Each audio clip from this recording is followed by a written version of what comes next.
Well, yeah, my mum always said I was old. She said I was an old baby. She said I could frown before I could walk.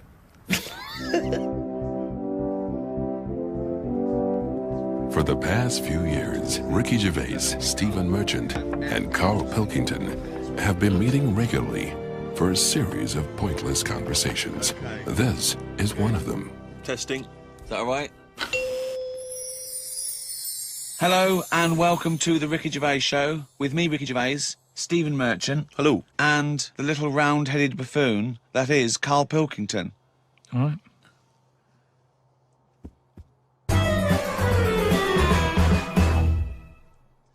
Now, you probably know me from such works as The Office and Extras, Stephen being my co-writer and co-director on those things.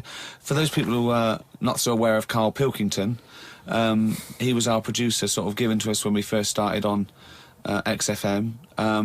And you're thinking, well, why are we doing a podcast? It's because I like to be in a room with Karl Pilkington. You know, like some people go and help sort of chimps. Do they? Yeah. Well, they go to the jungles and things. And help out little sort of endangered Diane species. Fossey or whatever. Exactly. You're very much the Diane Fossey of the Manchester scene. Of the little bald mank world. And Karl Pilkington is an ongoing experiment for me because I've seen him blossom from an idiot into an imbecile. And I want to see it through. Look at the way he's looking at us. Look at that. He's got a perfectly round head.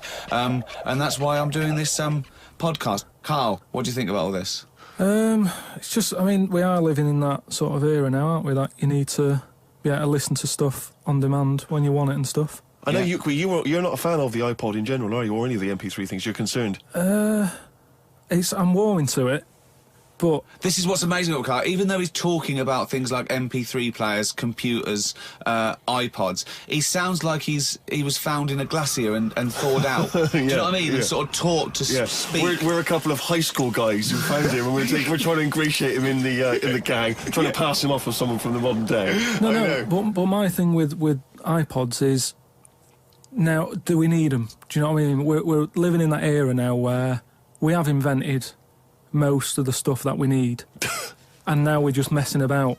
They said that in 1900. Someone actually said everything that's to be invented has already been invented. They said that in 1900, and how wrong were they? No, but what came out, at what point, what was invented in that year where they went, right, that's it now? The 20th century. Think what happened in the 20th century. Go on. Well, planes. Yeah, but is that a good thing?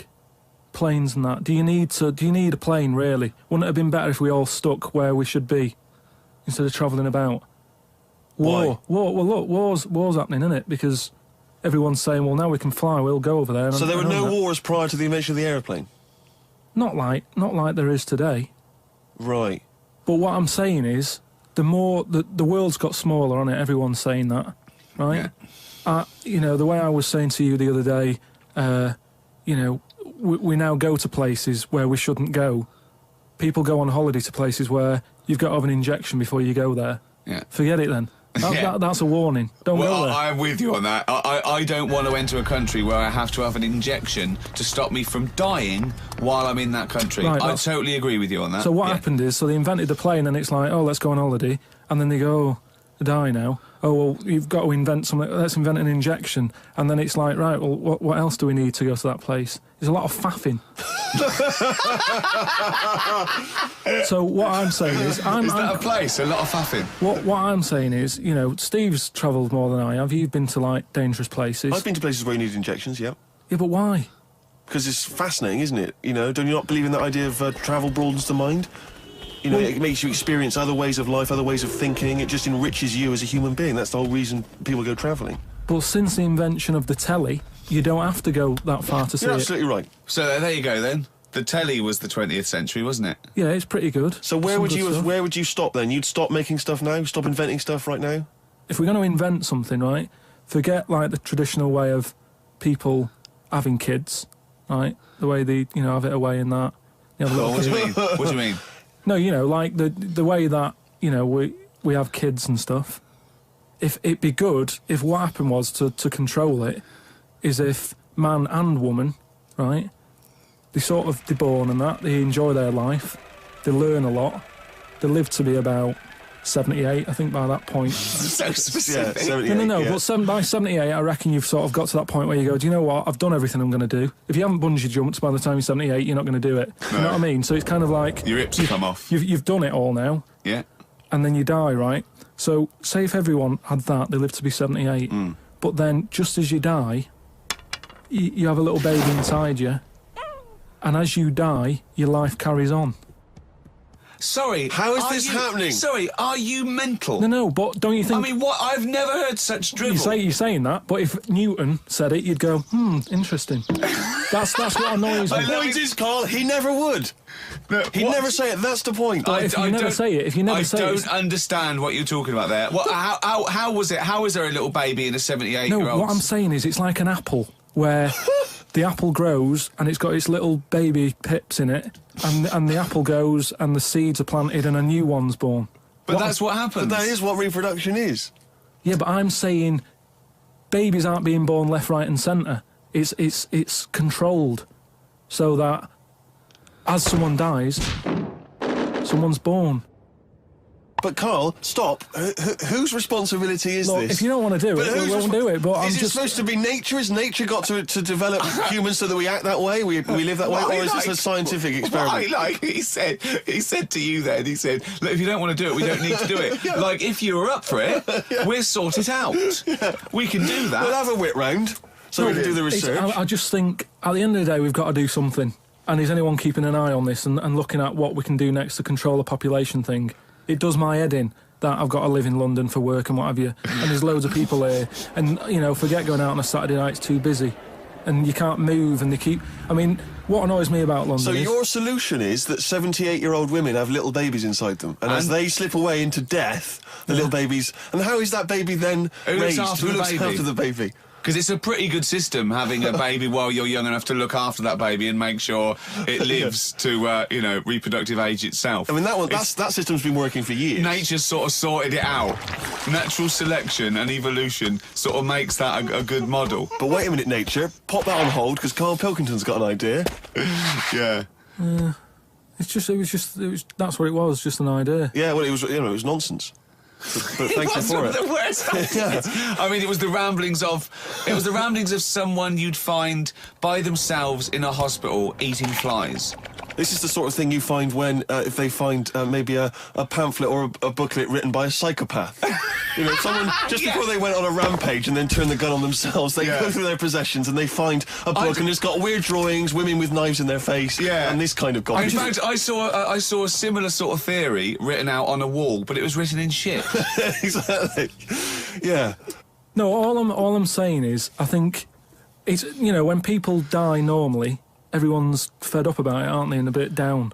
But if when you pass away, you go, oh, we're going to miss Gladys or whatever, but then there's this new life brought in, it's almost like a bad news, good But news. you're talking about it like someone could pick this idea up and run with it. Like you've given them enough information to do it. How is this possible? Where does she get the baby from?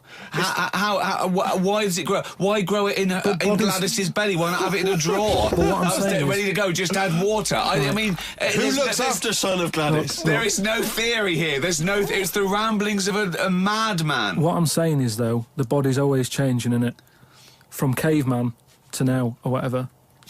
In It's some changing. cases. And they're always finding out more and more. Like I read the other day about how they're saying, do you know, like they say, people have six senses. Yeah. There's loads more than that. Right, and there's this one. I say, show me that you've got one. No, right, and there's this one that's knocking about. Go on. That what it is. Say if I'm in a pub, right, and I'm just doing a crossword or whatever. Unlikely, but go on. And there's some woman who's walked in, right, and she's staring at me. Yeah. I know she's looking at me, and I look up and I look round, she's looking at me. Right. And they're saying that's a new sense that they found out from, like, you know, doing tests and what have you. Yeah, it's rubbish. And they're saying okay. that's been around since like man and dinosaur was knocking about. They've stopped. No, they've pursuing- explained I think it's safe to assume that, you know, that with your perfectly round head, people are always stopping and looking. No, but they explained You it. just know that there's probably going to be someone there if you look They right. said it's from the time when, like, caveman was, like, wandering about, and he'd go, hang on a minute. and he'd look round, there's a dinosaur there or whatever, and he'd leg it. This is nonsense. Not... I hate it when people use the term when caveman was wandering round. Caveman and dinosaurs, oh, they used to live together, yeah. Oh, that's the same era. Yeah. What have you been watching? Raquel Welch? What do you mean? Well, what do you mean caveman wandering, knocking around with a dinosaur? You know the Flintstones is only partly based on fact. Dinosaurs and man did not coexist. The dinosaurs had long gone before man arrived. Extinct. Kaput. You don't believe us?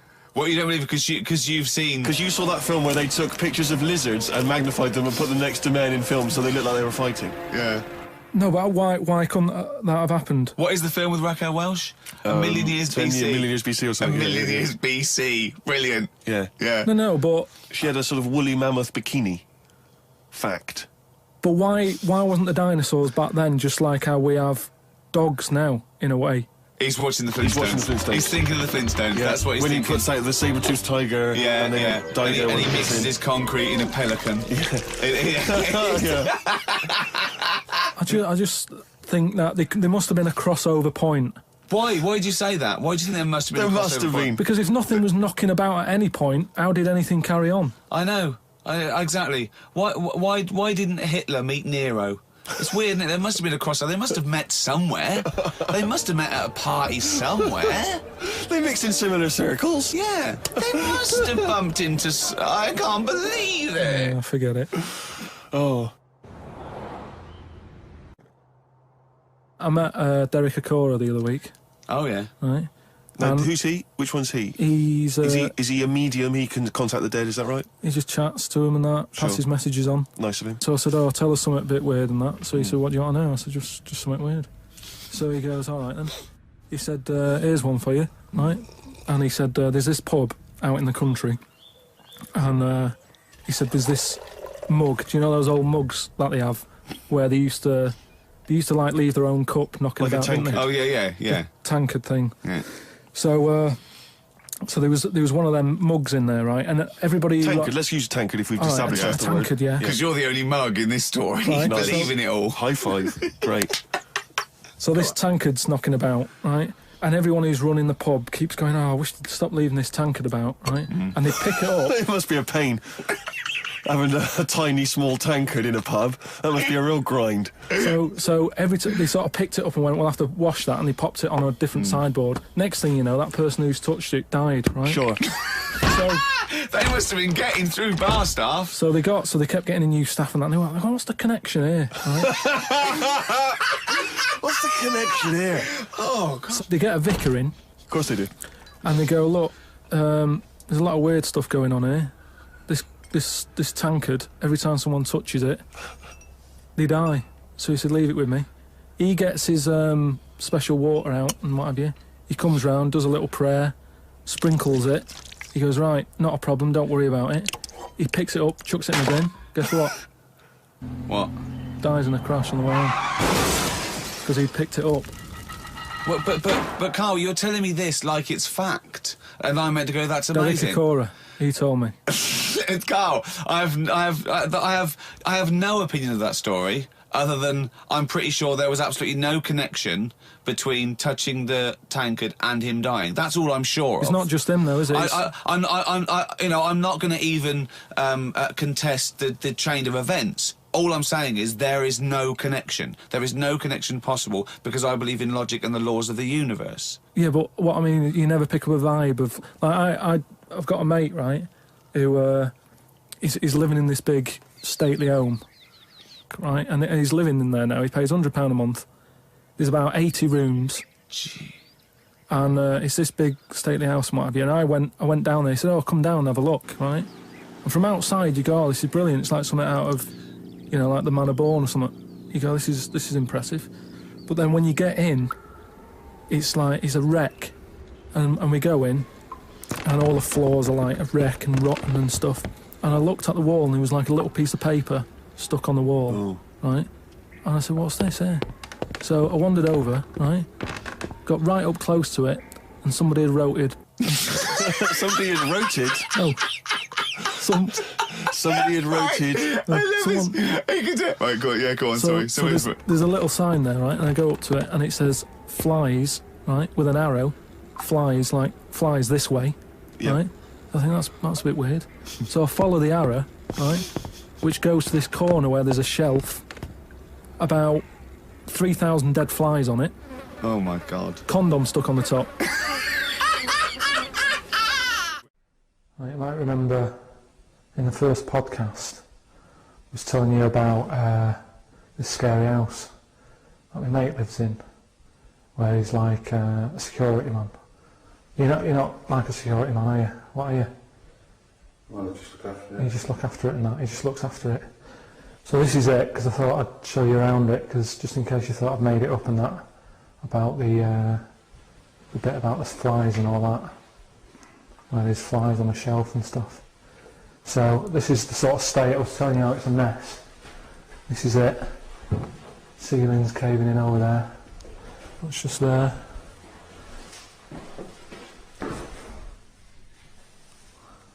Pair of pants.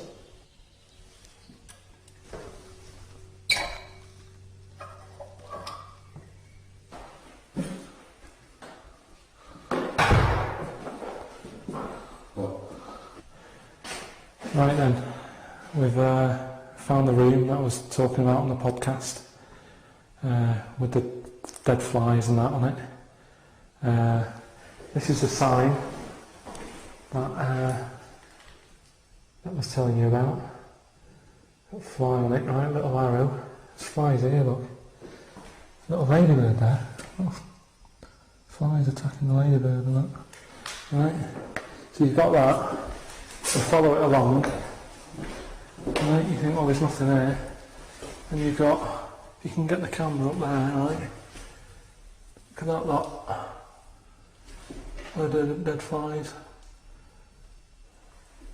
I'm just showing you this because some people have said, oh, you made it up and all that, but there's no way, just for the sake of the podcast, I'd go around collecting that many dead flies. There's a condom as well that I was talking about. Weird, isn't it?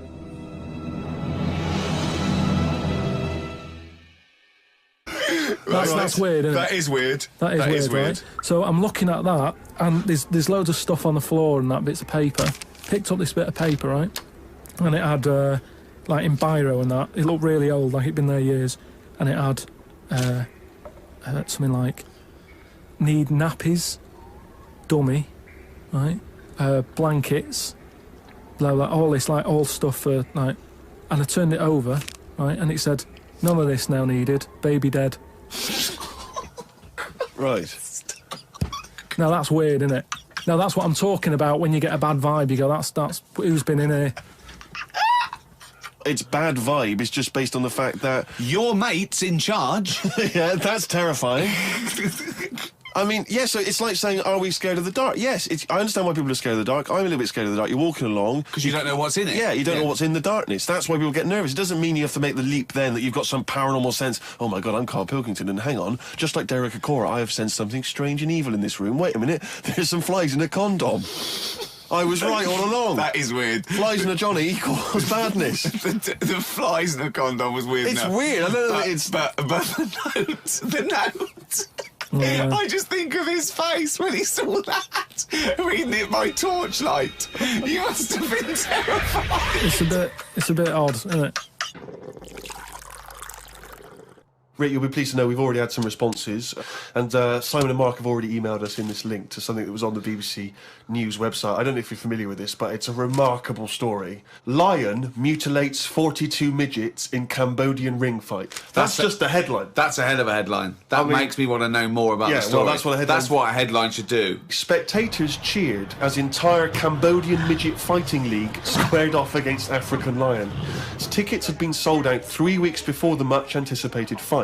The fight was organised when an angry fan contested Yang Shamoni, president of the CMFL, claiming that one lion could defeat his entire league of 42 fighters. Well, the fight was ended, Rick, after only 12 minutes, after which 28 of the midget fighters were declared dead, right, while the other 14 suffered severe injuries, including broken bones, lost limbs, and they were basically unable to fight But the anymore. lion wasn't hurt? It would have seemed that the lion was okay. Oh, good. Well, that's amazing. Karl, what are your thoughts instantly? I mean, you're bound to have a take on that. See, what's annoying me is I've sent money to Cambodia because apparently they're hungry and haven't got any energy. So what's going on? Well, it's much easier to fill up a midget than it is a regular Cambodian. You know, they're I just happy feel on like a Mars I'm bar. being cheated a bit. You were conned before with a charity, weren't you? Well, a few times, yeah. What about the old lady? What was that? I got stopped, and it's like they sort of drag you in by saying, "Have you got a gran?" And I said, "No, they died," and that. It's like, "Oh, did they die of the cold?" No, just, ill. What have you? Just old age. He said, "Well, what happens with a lot of people's grans is they die in the cold, right?" So I was like, "Oh, that's bad, isn't it?" Anyway, so she's chatting and she's showing me pictures of these old women who look cold, right? Saying, "Look at her, that's Edna. You know, she's got no family. She can't pay the bills and all that." Yeah. So I'm like, "Oh yeah." Anyway, it goes on for about 15 minutes, and you feel bad.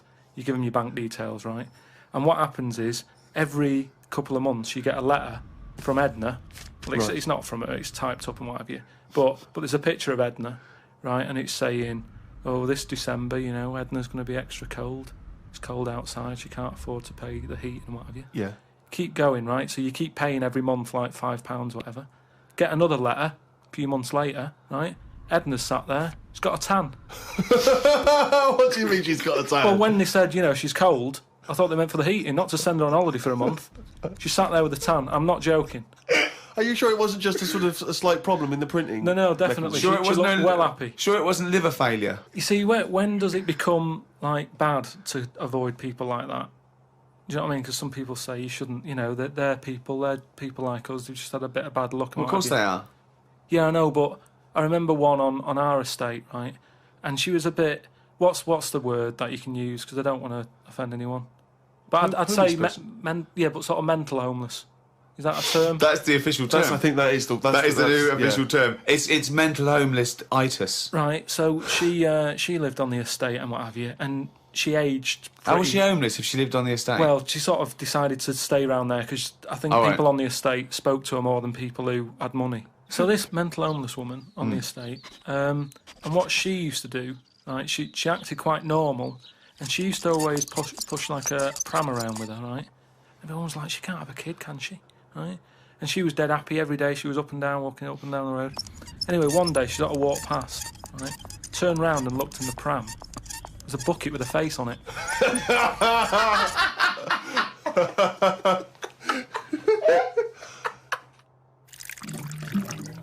Rick, we've had an email here from a bloke. I think you're going to respect him because I think you can tell straight away from his name that he's the kind of guy you'd want to hang out with. Go on. I know how much you love fun people. Yeah. Well, Paul, and he's calling himself this, Paul the Party Animal Parker. He's emailed in. He's given himself that moniker. Right, I assume they're in sort of like quote marks, They're are they? in speech marks, yeah. Paul Brilliant. Party Animal Parker. And he's called himself that. Yeah. That I can't wait. So when you picture him, what are you thinking? Millhouse. Right, okay. I think he looks like Millhouse from The Simpsons. Yeah. He's working in sort of an IT department, maybe? Yeah, for a large possibly. organisation? Oh, I think he might still be at school. Okay, right, yeah.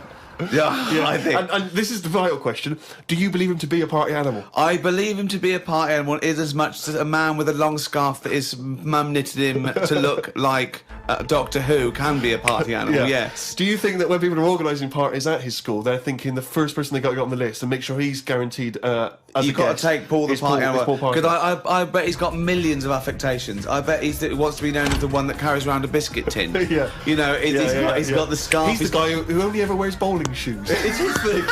It's his thing.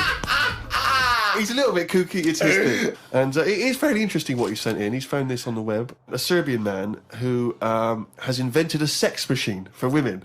And he's appealing to Western women to test his device. It runs on a 390-volt electric engine, simulates sex, and has a 7.5-inch artificial penis.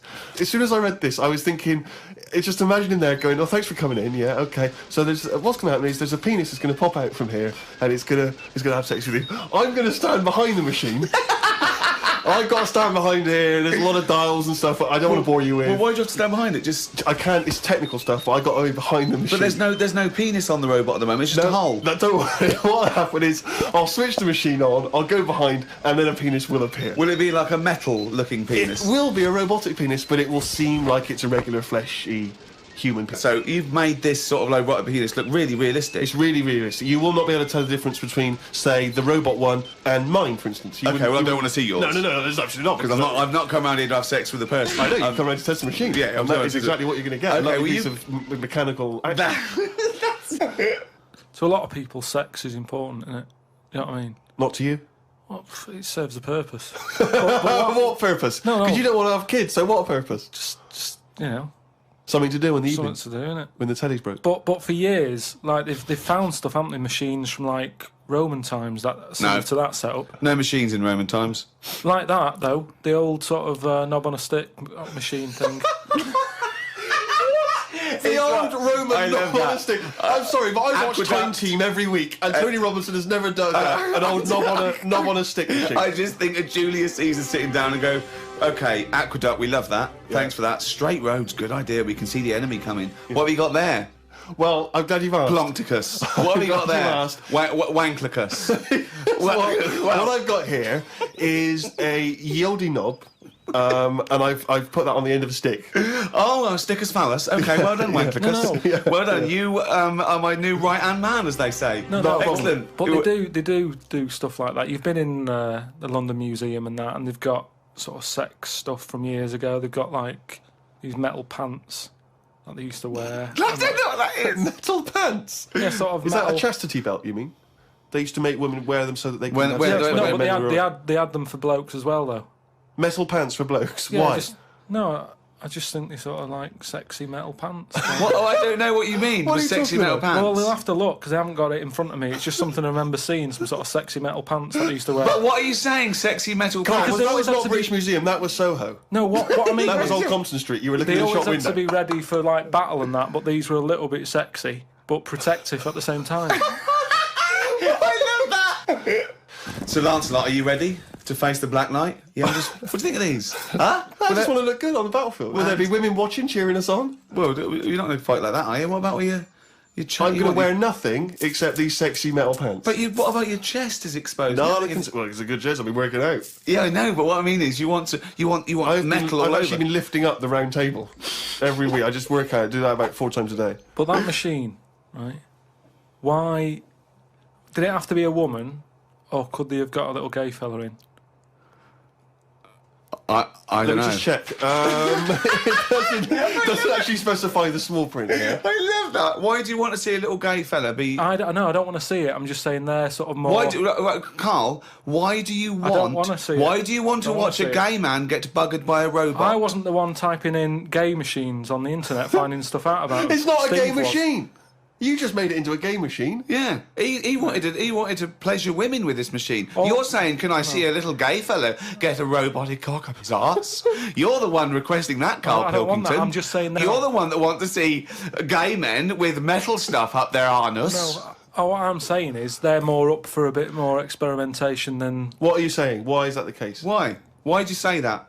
No, just they just butt plugs and that. I mean, what I'm saying is. What, you can't just say butt plugs and that. I'm just saying that I reckon they'd be up for it. What That's do you know I'm about saying. butt plugs? I don't know anything about them. I just remember seeing an advert for some once in a sex shop. What are you doing? What are you doing? No, I wasn't. I was just walking past. I was walking past the sex shop and that, and Your eyes you sort of glancing, looking. glistening. Why were you walking past a sex shop? Just because I was on the way to work and that, and I passed one, and there was a little sort of one. It was open early, which I never understood. Right, it was about 8 o'clock in the morning. Right, and I Who's thought, rushing out for who's butt plugs rushing that out? early in the Yeah, who morning, needs them now? Right, but I sort I must of get had a bagel and some poppers on the way to work. I walked past it, and it had like a little post-it note or postcard type thing, and it was like pop in now, buy an item, chuck in some free butt plugs. And I didn't know what they for. I'd never heard of them before. But all I'm saying is I've since found out what they do with them. What And do if they they do with them? do that with them, then Yeah. give them a go on that.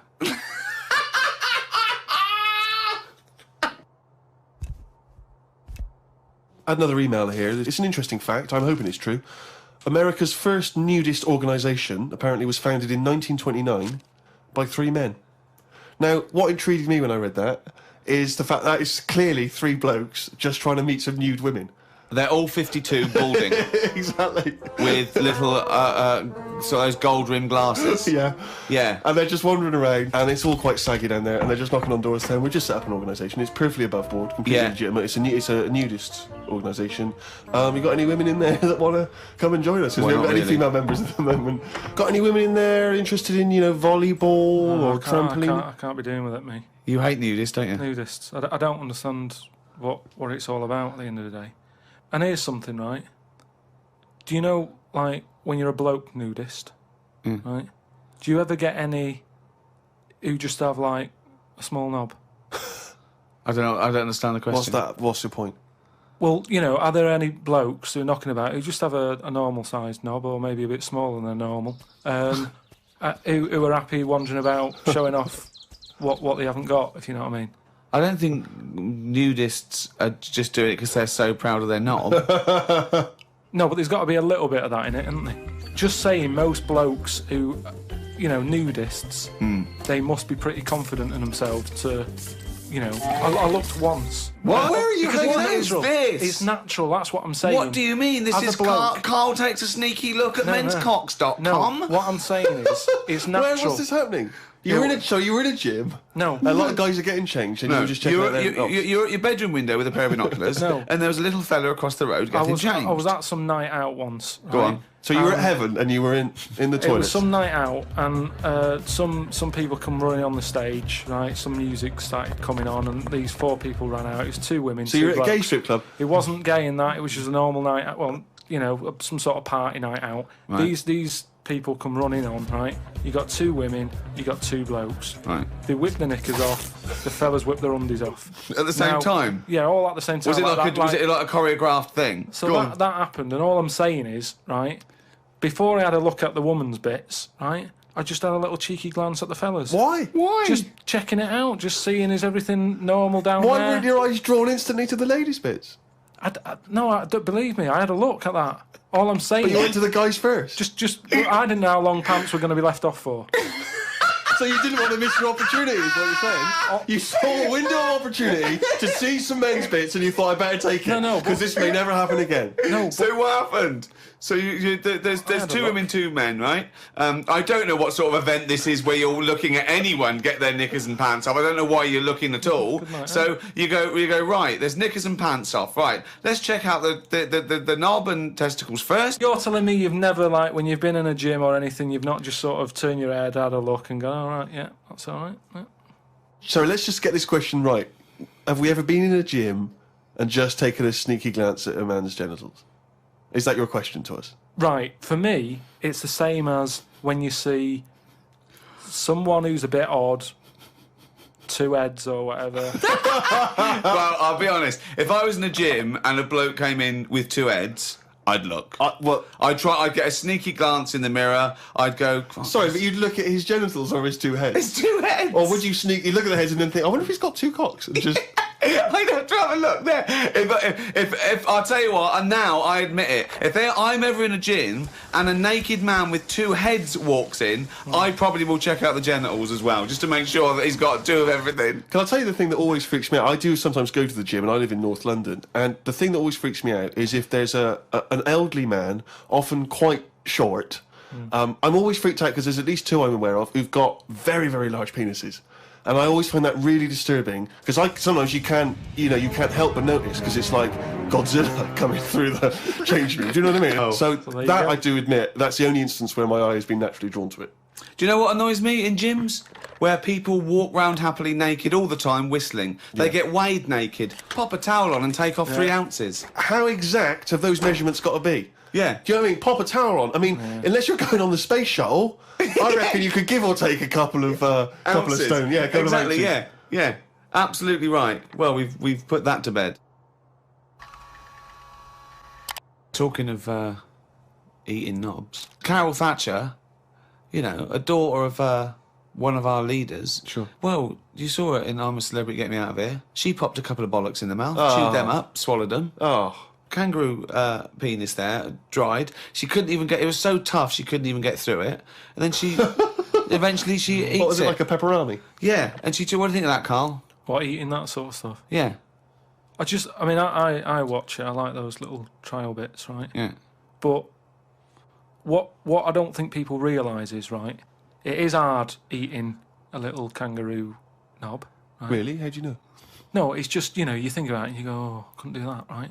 But what they never mention on the TV programme, which I think takes it to the next level, right, they're eating that at like 7:30 in the morning. Sure. Right. Which is worse, innit? Yeah.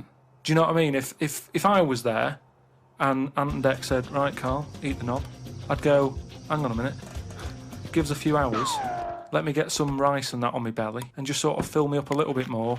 I'll pop back at about 6:30 this evening, Right. have it ready.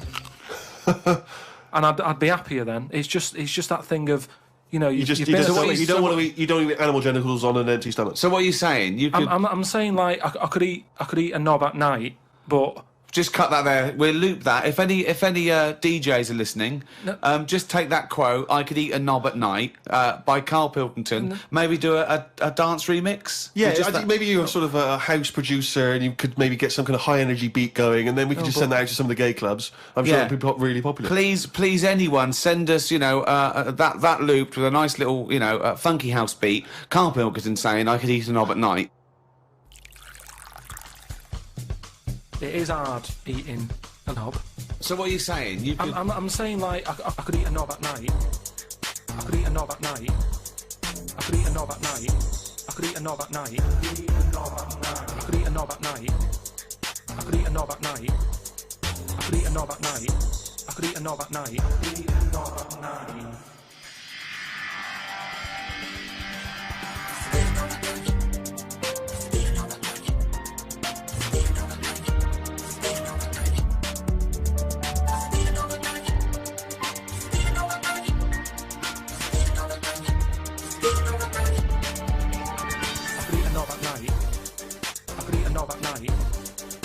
Knob at night.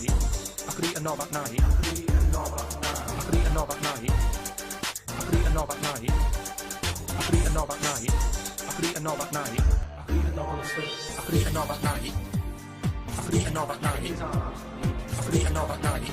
I could eat a knob at night. I could eat a knob at night. I could eat a knob at night. I could eat a knob at night. I could eat a knob at night. Do you know the other week when I came up with like a different idea of how we can sort of make the world run and that? Can we just have a quick recap of that? Because I seem to remember it was a load of old arse. It was ridiculous. It was he was saying that the world is overpopulated, so the system would be where people were living too long and stuff. So what happens is people live till 78. I don't know how you can enforce that, right? Yeah. But when they die, they've got a little baby in their stomach, Right. like a pip in an apple, that then carries on when they die. Right. It wasn't a theory. It wasn't an idea. It was the ramblings of a mental case. You're saying it's stupid, but someone's emailed in and said, "Oh yeah, that's pretty good." Just saying. If that's a no, right? I've been thinking. It is a no. What about if we do it the other way, right? Ah, Go on. Somehow, I don't know how. A kid has an old lady?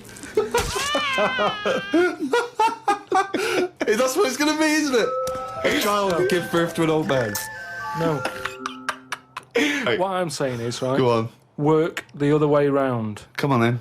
So if somehow we can inject something in like a body that's just died, right? Listen to this. Imagine this is notes. So- when he hands it into the Nobel people, Yeah. and they go, if there's a way that we can inject something, they go, well, what? Well, I don't know the chemical formula, but something HO2. Right. So anyway, so you inject it in the temple. He's narrowed it down to the temple. So what happens? She sort of wakes up, Amazing. right? And she works the other way. So like she might be 77, Yep. and then she'll have a birthday. She's 76, and she's working that way. Right. If you know what I mean. Okay. Are you with me? No, keep it. Because the thing is, you've got. I'm really scared. Yeah. I'm really scared. This is the maddest thing you've ever said. This is madder than the old lady with the pip like an apple in her belly. It sort of did work. This is... No, it didn't work. It worked in your head. It's like a dream that you wake up and go, oh, I've got a great theory. This is it. Let me just tell you the ending, because the endings works out a bit better. Go on. What I'm saying is, when you die, at the age of 78. 9 months, What? at the age of 9 months, because that's when you come out, What do you mean when you die at the age of 90? You're not scared of dying because you're now a baby, so you don't know what's going on anyway. So there's no fear. So you've missed out a bit here. So this woman, what, literally gets younger and younger? I think when she's in her 20s, she's in her old age, Rick. Yeah, but it doesn't matter because that's the fun part of your life, isn't it? When you're 20 and you've got all your energy and that. So before you die, you're actually having a good life rather than it being the other way around. But does she do different stuff than she did on the way up? Because she's already lived 78 years, hasn't she? Don't forget. She was a baby once, and she grew to 78 years, then someone stuck a needle in her head and said, right, back you go. No, we'll forget all that bit. Forget all that bit. How do we forget that bit? What I'm saying So is... she died and she doesn't remember all her... This is a new life, is it? Let me just leave you with this. Right, you're talking shit. Explain yourself. But aren't the family getting younger as well? What's happened to the family? Forget it then, we'll leave it as it is. No, leave it as it is, shall we? Shall we? Can we all agree on that, guys, now? Should we agree to leave it as it is? Is that all right? Because I don't want to hear any more from the diaries of Charles Manson. No, it's I mean, you're a fucking maniac. A friend of mine got a gift, or rather gave it as a gift. I don't know if you've been familiar with these. It's a charity organisation, and you go on their website or you phone them up, and you can give someone else the gift of, say, a goat. And it's a sort of goodwill thing, you know what I mean? So you buy an African family a goat that will help them for years. And it's like you're saying, well, I would have bought you a present. Yeah, but I've used that money wisely. Yeah, so it's almost like they've given exactly the present. They've given the goat. Yeah, it's a beautiful idea. But as soon as he told me about it, I thought to myself straight away, knowing Carl's views on charity and giving, I wondered what his views would be. Well, are they happy with the present over there?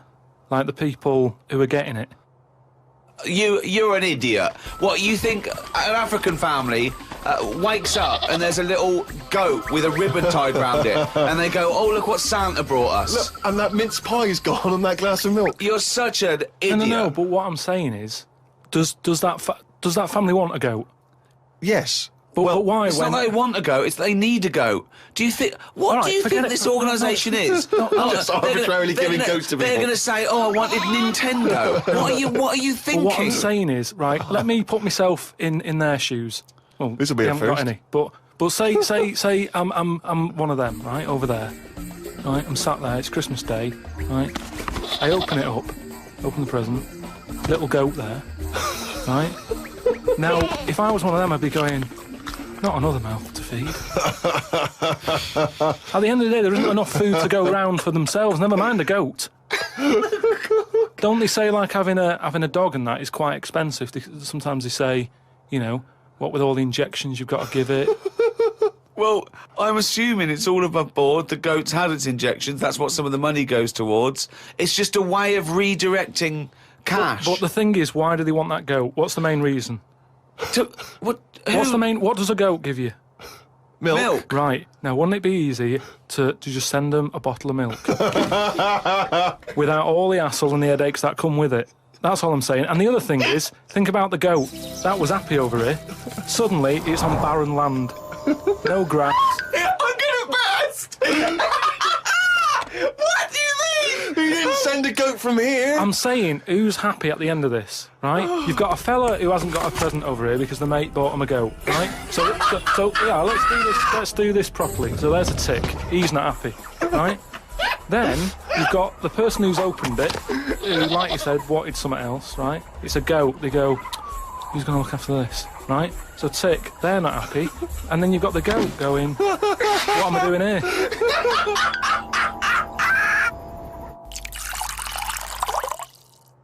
Definitely love this, surely.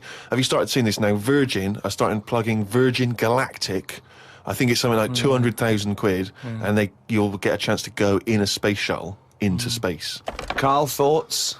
Going to space? Wouldn't it be a fascinating experience to go into space and look back at the Earth? I mean, at what point are you all meant to be happy? Do you know what I mean? You're floating about up there, and because you don't get out, do you? What, you mean to do some duty-free shopping? I'm just talking, you don't go floating about, do you? You stay in your seat. Well, they probably let you move around on the shuttle. Yeah, no, but I'm talking about getting out. For me, when you go on want to holiday... get out into space? Yes, but that's what I'm saying. When you go on holiday, the flight bit isn't the best bit of the holiday, is it? That's the bit you've got to do. So what I'm saying is you've got to stay on this and then you go back home. So you don't take luggage, right? I don't see the point. Right, so you're there, you're sat in your own clothes for the whole time, same clothes for the whole time. But I don't understand what is the point. I think it's the view. I think it's two things. I think it's the view and being able to be part of an exclusive club. I went into space. It's all that thing about man conquering nature, and you're one of that elite few that have managed to pop up, see the world from a distance that no one else can see it from, and then pop down. All that way just for the view. Yeah. Is it worth it? I mean, there's a lot of other places I haven't seen anyway. Right, before I think about that, I think if you've done everywhere, I haven't been to Scotland yet, right? Right, yeah. I'm not being funny, but do you know what I mean? So just have a look in your back garden before you go looking in someone else's. In space. Yeah. Yeah. What would make it a trip worthwhile for you?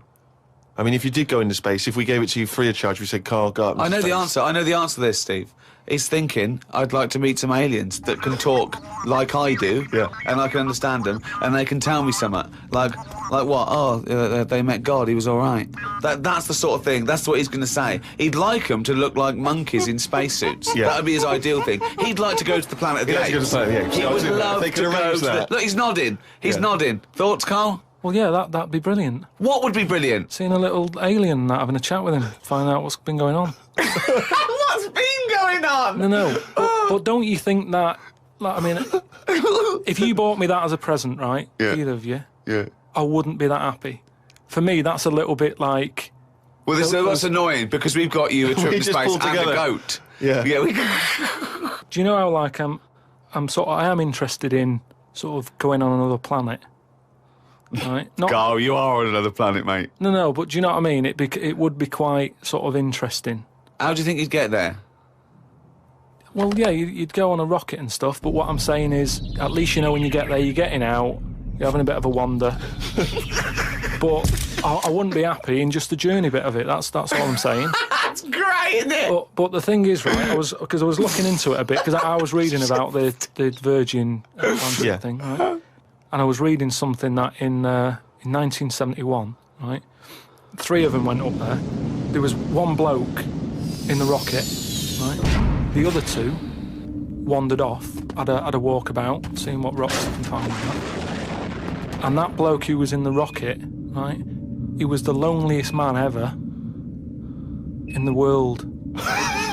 I don't know what to do. What that was. I don't know what to do. I don't know if that's some sort of profound poetry or I don't. Do you know what I think he's trying to say?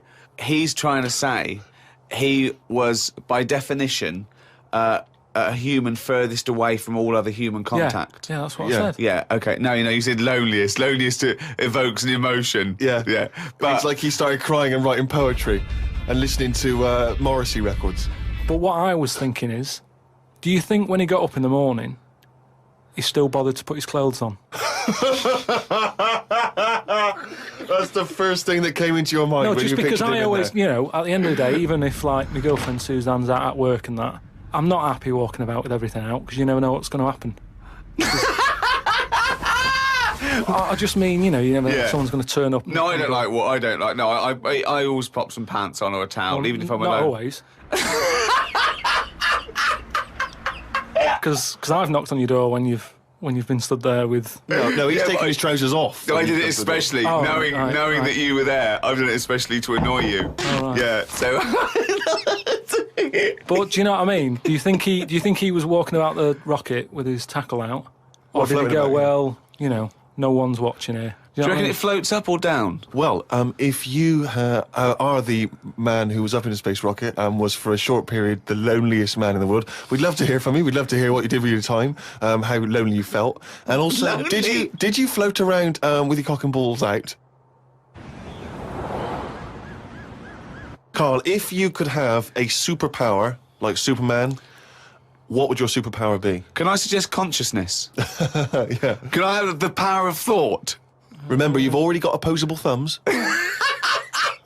So cross that one off the list. Oh, go on, Carl. There are so many to choose from. Telepathy, X-ray vision. Flight, invisibility, Choose it wisely. strength, intelligence. But why have I been picked? Oh, for God's sake! No, but I'm just saying... It's Rob's question No, for you. But I'd just say, does anyone else want this? Or Do you know what I mean?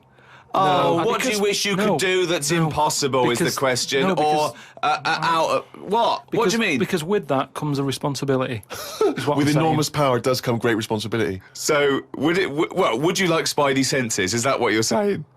Come on, Carl, you know what these superheroes, because they can... I know, but it they can always freeze things. They're they- never happy, are they? Do you know what I mean? Spider-Man that wanted to tell that girl that he could climb walls and that. He's like, I can't. Superman never told Lewis and that. Who's Lewis? Who's Lewis? Lewis. Who's Lewis? It's just a pen pal of Superman's.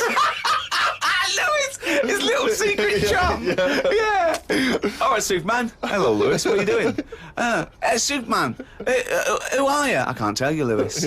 Brilliant. You know, Hulk, he wasn't happy. Hulk, he wasn't happy. It's true. He's got a theme. He has got a theme. There's not many happy superheroes, are there? Leaving aside the superheroes you're already aware of, Yeah. what superpower do you want? You don't have to fight crime with it, Carl. Let me remind you of some of the other things. Invisibility. All the time, though, or can I sort of turn that on and off? Let's say you could turn it on and off. Would that interest you? Yeah. I'll have that. Right. Okay, and what would you do with this power of invisibility? Just sort of wander about and that, just not get seen. It's a brilliant power. It's a brilliant. And it's put to such brilliant use. It's brilliant. Well done. And why would you want to walk around and not be seen in that? What would you gain from that? Don't know. You could sort of go in shops when they're shut, so you don't have to go. How would you get crowds. in? Just get in just before they lock up. Oh yeah. How would you get out? Wait till the morning. Brilliant. So hang on. So that's your use of invisibility. They found the power of invisibility. You want to sneak into... Bear in mind. No, hang on. You want to sneak into HMV, right? Wait for 12 hours and then buy something. I love it. Just so that you don't have to be in there with other people. Do you know what? I don't want it. I don't want a power. Why not? Because I just don't think it'll do me any good. I think it's more of a hindrance. I love this. It's like, just think of his presents. We've given you a trip into space, and the chance to be invisible. Not happy with any of them. Yeah. What he wants is a voucher for HMV. Yeah. He just wants some tokens for a record shop. Just going through a few more of these emails. This one's from Kent from Nova Scotia, Canada. He says, Carl, he's wondering if you've got any personal mantras that you could pass along. For instance, he reminds us of Ben Franklin's famous mantra, waste not, want not. Who said that? Ben Franklin. What was he? What did he do? What was his job? Benjamin Franklin was a well-respected American politician from the 1800s. He was a sort of thinker, a philosopher, a scientist, deeply respected. Also on a money. big political figure. He features on the dollar bill or the $10 bill or something. Yeah. So he's one of the great sort of American Enlightenment thinkers. And he came up with the mantra, waste not, want not. You must know waste not, want not. I mean, that's just... Do you understand the phrase waste not, want not? No, not really, no. What does it mean? I've never used it. It's like, don't throw stuff away because you might need it, and therefore you won't be wanting anything because you didn't throw it away. So he was a bit of a hoarder. If you don't waste food, for instance, then you He's a bit of a hoarder. For God's sake. No, but I'm just saying, you know, he's a man in power. Is that the best thing he ever said? No, I'm sure he came up with many, many profound So things. why is that one He did remembered? experiments in electricity and conducting electricity, all sorts. But that impresses me more, inventing electricity, than someone... He didn't invent electricity. Wait a minute! Don't impress you more than what? Just saying, waste not, want not. I don't think it's that good. It's not even catchy. How would you word it? I'd just say, whoa, don't be chucking that out. You might need that later. Don't be chucking that out. You might need that later. Karl Pilkington. Whereas some would argue 2005. that waste not, want not is perhaps a little bit more pithy, a little bit more... We should go through great sayings and phrases and say See if he Karl- can, well, firstly, Yeah. does he know what they mean? And then secondly, can he improve them? That would be brilliant. Well, Let's we'll do do that one next every time. week. All right, let's see. Okay, Winston Churchill. Never have so few done so much for so many. What do you think of that? Do you know what that means? I'd just be annoyed if I was one of them who gave a lot for a few or whatever, right? No, gave a lot for so many. If you were one of those few that gave so much for so many, i.e. it means these few good men, their actions freed the world. They freed the world. They have an impact on every person in the world, and they were few brave men, and that's what he's saying. Yeah, but what I'm saying is, if I was one of them men who gave up his life, right, I'd want a name check. I don't want to be bungled in with everyone else who is saying a load of blokes gave it their lives, well done and that, see you later. That's brilliant. Did you just say bungled in? Yeah, bungled in, yeah. You made up a word. I don't want to be bungled in. You made up a word. See, that's it, you see. We've been looking for it. That's original. That's Karl Pilkington. I don't want to be bungled in. Right, do you know we've chatted about charities before, haven't we? Sure. Yeah. Done a lot of stuff on that, right? Just coming back from Manchester, right? Got off the train, Euston. Yeah. Right? Off the train, walking through the busy bit and stuff. There's this fella stood there, right? A charity worker. Yeah. Right? Nice looking fella. He's got his suit on, the tie and everything, quite respectable and that, right? Look down at his bucket. All money's been put in the bucket and that, Yeah. right? On the front of the bucket, right? It says collecting for the homeless at Christmas. Now, why can't they do that? What, the homeless? The homeless people. Why is some fella taking his time out, right? His own time where he could be at home. Why? Some of us have got homes to go to. Yeah. Why? Do you know what I mean? What, do you think just give them the buckets? Well, what are the homeless people doing whilst he's doing that? Is what I'm saying. What have they got on the timetable? Cut out the middleman. Cut out the middleman. What would prevent a homeless person and an entrepreneurial or homeless person just getting a bucket and writing that on there themselves? Could I suggest something? Hunger, some drug addiction, traumas, often mental illness. Just possibly too depressed to get up, put a suit on and go to Euston Station with a nice bucket with some writing on it. And then, right, I was thinking about that, right, and I was walking down the street in London with Suzanne. Saw a little homeless. Oh, well, I didn't see the homeless bloke, right? I saw a leg, Right. sticking out of a doorway. Thought, here we go, right? Walked past it, right? You're not going to believe this. Go on. Homeless Yeah. Chinese fella. I've never seen one of them. No, I'm not having a go, right? But have you ever seen? Do you know what I mean? That was a shock. I to me. really don't think I have. I think he's got me there. I hate to say it, but I must say I can't remember ever seeing a homeless Chinese person. Weird, isn't it? I don't know. I actually said, I was walked past and I said to Suzanne, "Did you see that?" She went, "What?" I said, "Just look back there." She said, "What?" I said, "That homeless fella, look back at him." She said, "What?" I said, "He's Chinese." And she said, "Yeah, good point." Good point. Of course she did. She said that to shut you up. She didn't want to get into a conversation with you. I got a text from Carl yesterday, Steve. A text from Carl, yeah. Yeah. I'll just read it to you. Okay. See you to Moz for a face rub at 6:30 then. No bum tubes, though. So I was intrigued, and I called Carl and said, I think you've just sent me a text by mistake. What's the explanation of that? My mate, right, Russell, he said, you know, there's things that go on in life that you need to experience. Yeah. He said, just pop along. And I didn't say yes straight away. What's a face rub? You mean a facial? Where you lay down... You just clean your face with a flannel and that. So you're going to go lie down with another man and have your face Well, filled no, with it? this is what I was saying to him. There's a couple of questions. I didn't just say yes straight away. I questioned it. I said, well, I'm not that happy with this. So I said, look, there's nothing weird going on here, is there? I said, it's not a house, is it? It's a proper clinic and that. He said, yeah, it's proper. You wear a dressing gown and that. I said, well, I'm not that So he's happy with already that. got you in the dressing gown? Yeah, well, I haven't agreed to that. Today I've worn a little round polar neck sort of jumper so I don't have to take it off. It's not going to get in the way of my face. I made sure I didn't wear a shirt with a collar.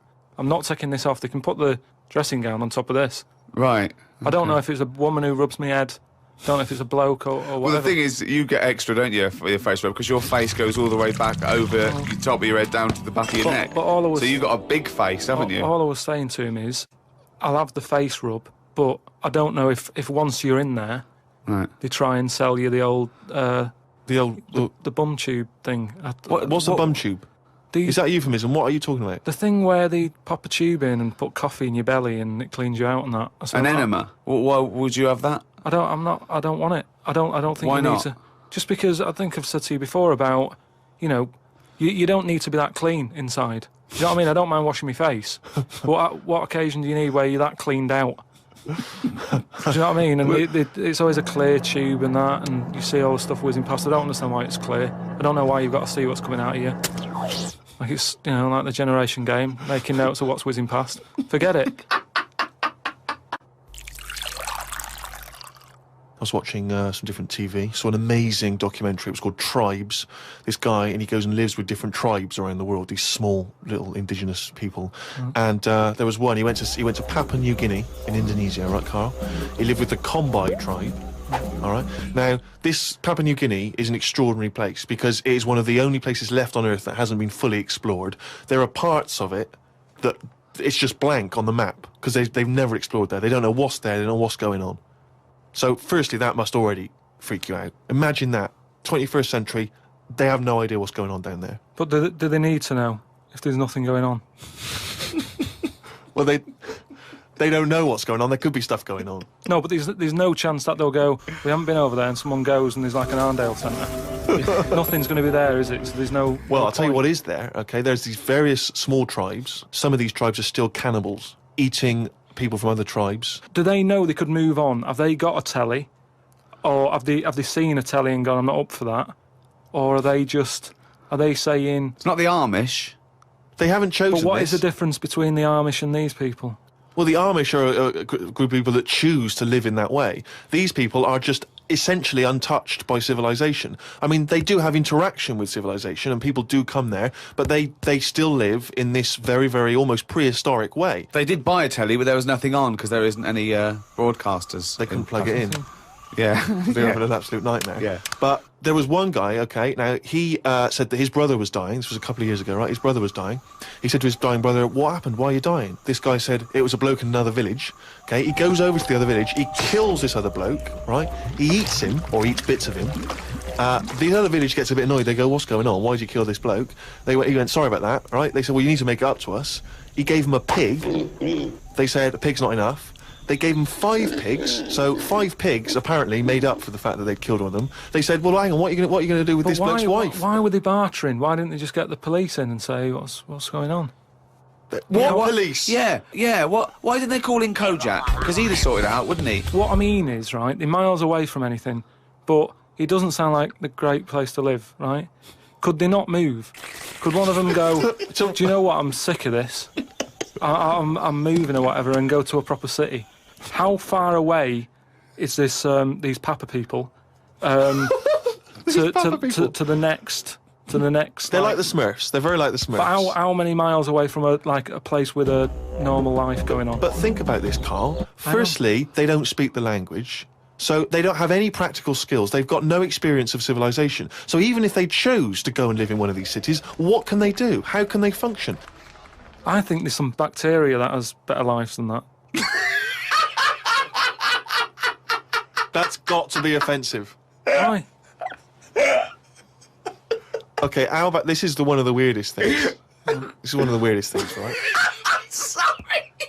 An entire people, an entire race Just of dismiss. people. No, I'm not having a go, but I'm just saying I wouldn't fancy it, is what I mean. But they You know what I don't mean? We're know living in of ice. another world. How can they imagine that they could... Oh, I'll tell you what, this is boring. I'm tired of hunting for food and eating fish from the river. I'll tell you what, I'd like a world where there's iPods and room service. I'm going to go and move to New York. They're not thinking like that, are they, Carl? Because they don't know about this other world. People go to these places on holiday now. They like a little bit of danger. They like to see how the others live. So all I'm saying is we know they exist. The Papa people, maybe people aren't going there. It doesn't sound like the best place. I can't imagine it having a tourist board or anything, right? But would they accept me if I popped over there and, with Suzanne in Papa? Well, okay, this is one of the things that they do, okay, which is a tradition you may have to do. These Kombai, right, they invert their penises. So they push their penises back up inside their bodies. Like a sock. What for? Well, Keeps it out of the way. Of what? Well, if you're running through the undergrowth chasing a hog, you don't want it flapping away, But it's also become a kind of ceremonial thing. So if you were over there, you may well have to try it yourself. You would have to try it yourself. If you went there, you'd have to try it yourself. But even caveman had little pants on. Why haven't they? Whoa!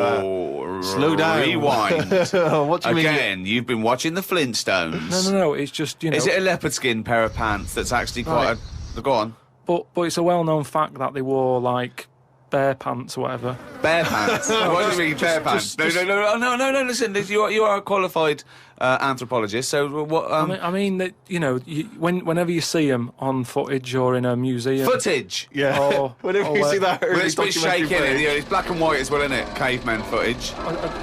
You always see them wearing a little bit of fur little pants and that. So what I'm saying is, even though... What year is it to these people in the woods? I don't know what this conversation is anymore. He's just clutching at straws. His mind, it's like a fly, his mind, isn't it? It's just buzzing round, it's trying to find a window. It is just It's like... hitting against pieces of information, but then just bouncing off. Yeah. Dazed to perplexed. Forget it then. I was shopping with Karl before Christmas, and we went round sort of Piccadilly and St James's, and those really beautiful shops around there. And I went in one shop. You had to ring a bell to enter. Yeah. They came down, and it's like a iconoclastic sort of shop, and they found things from churches and nearly all Russian 16th century pieces onwards. This beautiful carvings and paintings and statues. And I went, oh, it's beautiful. And as I was looking round, I heard Karl sidle up to the bloke and go, "What's the newest thing you've got here?" Yeah. Sure, that's his first thought. I mean, that is the wrong question to ask of a man who's clearly in antiques. Yeah. Proud of the fact he's got 16th century iconoclastic Russian stuff, to ask, "What's the newest thing you've got here?" What sort of question is that? Oh, I don't know, probably the doorbell. I don't know, what does he want to say? Oh, my shirt. What were you thinking? hoping for? I think it's an all right question, because he was saying there's loads of old stuff in there, and he kept going on about the old stuff. So what was to say? Or what's the newest thing you've got? And what was Do you know the what he newest said? thing? The other question he asked him? He said, "How often do you get new stuff in?" And I said to him, "Why did you ask that?" He said, "Well, I was thinking, if you got antiques and you sell it all, what's left? Like someone's going to sell all the antiques in the world because they're not making..." He said, "Because they're not making any new stuff." What does that mean? They're not making any new stuff? But I know for a fact no one's ever going to go in there and buy the lot anyway. I mean, I've never seen anything like it. I'm not at any point in my life, and I don't think it'll ever happen, will I go, "I need some old Russian wood." Because It was brilliant. No, it was, Steve. no. It was beautiful. It's amazing stuff. There's stuff. There's these things from the 16th century of sort of like saints and monks, and they're carved But and there's they're. loads of it. It's just all piled up. No one's interested. If I was him, I'd go, "Do you know what? I'm into this, but no one else is. Close shop." Because seriously, it's just piled up, piles on piles of like old bits of wood with pictures on it and that. But There was think one of a man. fella- Just think of a man 400 years ago that carved this. No, but nobody wants it, do they? I've never heard anyone say, "Oh, look, it's my birthday coming up. Tell you what I'd love. What? Bit of old Russian wood." It doesn't happen. That's what I'm saying. I've never heard anyone saying it. Like, I've never overheard someone saying, "You don't know where the Russian shop is, do you?" And this is in London, where the rates are high. There was this thing, right, Steve? Them old drawings on, like... It was like a panel from a church that someone had painted, right, yeah. and I think it was like, from sort of like 1590 or something. Yeah. And it was this a picture of this saint, wasn't it? So 1590. It could be from any time, really. So there's this one there, right, leaning up against the wall, and most of them in there was that Stalin bloke, right? But there was this little fella. Right, can I just stop you there? Lenin. Right, Okay. all right then. Yeah. So he was on all these bits of wood and stuff, but I saw this other little face, right, little fella with a beard, right? So I said, "Who's this bloke here?" He said, "Oh, the story there, right?" He said, "It's this little fella, and he got mugged back in Russia." This is right, isn't it? This is what he was saying. He said he got mugged. It's just that term, that I love that term in a 16th century Russian wood. Oh no, I'm being mugged. So he got mugged. He got and happy slapped. and he said, "I've had enough of this," right? Yeah. And he went to live in the woods, right? Made like a little shed, stayed there. People went to visit him, and like, if you got a problem, you knock on his door and you go, "Oh, I'm sick of it." And he'll sort of say, "Yeah, I know what you mean. I've moved out of the city and what have you." And he'd make them feel better, and then they go again. Now, why has that man got a plaque? If he was around now, there's no way he'd have a bit of wood with his face on it, is what I'm saying. If someone had got fed up with living in London or New York or whatever, and they go, "I'm going to go and live in the woods," people wouldn't visit him. and he won't get a piece of wood with his face on, is what I'm saying. But this man is selling it for about, I think it was about 750 quid for this bloke's head. But the chances are that this is either a well-known Russian folktale, or it may even be a piece of classic Russian He's literature. a saint. He was a saint. He was canonised. Everybody was a saint years ago. That seems to be, like, thrown about, doesn't it? He was a saint now. Name him one now. Yet this fella lived in the woods in a hut. Oh, yeah, that's Saint John or whatever. He's not a saint. He's done nothing. If anything, he's sort of said, I can't be bothered with living in a city with everyone else. Everyone else has got to put up with it, but I can't put up with it. I'm going to live in the woods. Well, if you can't put up with it, you're not good enough, are you? You've got no stamina. And yet he gets a plaque, is what I'm saying. It's annoying. Who would you like to see get a plaque in the modern world? Who deserves a plaque, in your opinion? Probably, like, nurses and that, who do a lot of bad things that I think I couldn't do that. Carrying lungs about and all that. No, but I couldn't do you know what I mean? That's one job that... my mum wanted me to be a doctor. Whoa! What was she thinking? Oh, what's her expectations like now? Apple didn't fall far from the tree. Oh, when did she start giving up that dream? At what age did she start going, Carl, you don't need to study your books anymore. Go and play with the worms in the garden. When did she sort of, like, let you off that dream? Is it the day that she caught you with a spoon up your nose?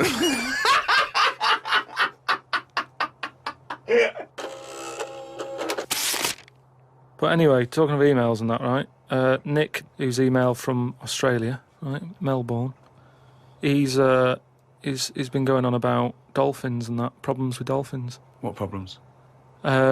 He's just saying when that wind happened, there was like a bad wind thing going on. Hold on, wait a minute. What bad wind? In America, they had that Hurricane Katrina. Yeah. Right. And there was like a little bay with dolphins in it, and that, with all guns on them and stuff. Whoa. Because they use dolphins, don't they? They say they're an intelligent animal and stuff. Yeah. And they've got them all, like, you know, they've all had the training. They're all, like, ready for battle and stuff. Right. Got, like, rifles on them. What do you mean rifles? How can they hold a rifle? How can they hold a rifle? No, it's sort of on a strap and that. What do you mean it's on a strap? I don't know what they kit them out with, but they're just ready for war. What are you talking about? Listen, though, that isn't the point. Don't worry about it. Oh, we leave that one, do we? That's not the point, so let's leave it. So they're swimming about. Yeah, with rifles and berets. Whatever they've got on. Yeah. Like, ready for battle and stuff. Yeah, ready for battle, yeah. The wind comes in. The wind comes in. Hurricane Katrina. Makes a wave and that. They get out of the little bay. Yeah. Still all kitted out with all the, you know, weapons. You're talking bollocks.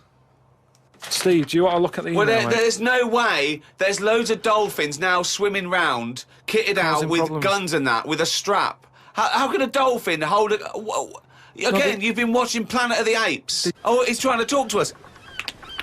What's he saying? He's saying, go ahead, punk, make my day. Look, You're talking shit. It's just news to say if there's dolphins, you know, if you see a dolphin in that, don't go, oh, it's friendly, because there's some with weapons now. So I'm just reading it out on email. That'll cover it and that. So bollocks. We've got a little email straight away, Carl, from Nikki in Beverly Hills, California. She says, Carl, you rock. I hate it when Ricky and Steve ridicule you. I checked out your picture. Although your head is not normal, that's no reason to ridicule you. You look gimp, but I never judge a book by the cover. Cheers. Is that all you've got to say? Well, it's only because I've got no hair, though, isn't it? That's why it gives that effect. No, it's perfectly round your head. Perfectly spherical head. Your face is slightly too big for it. It almost goes over the sides. Perfectly round head. Pug little nose. Funny gimp eyes with no expression. Hangdog look. Like a little mouth, like a little lamprey. Not formed, not human formed. The way your expression is like you've had a lobotomy. Your head goes weird at the back. It's got a little nod in it, like it's really strange, your face, and you're stupid. We've had a lot of emails saying that. I mean, I think he's just paraphrasing, but...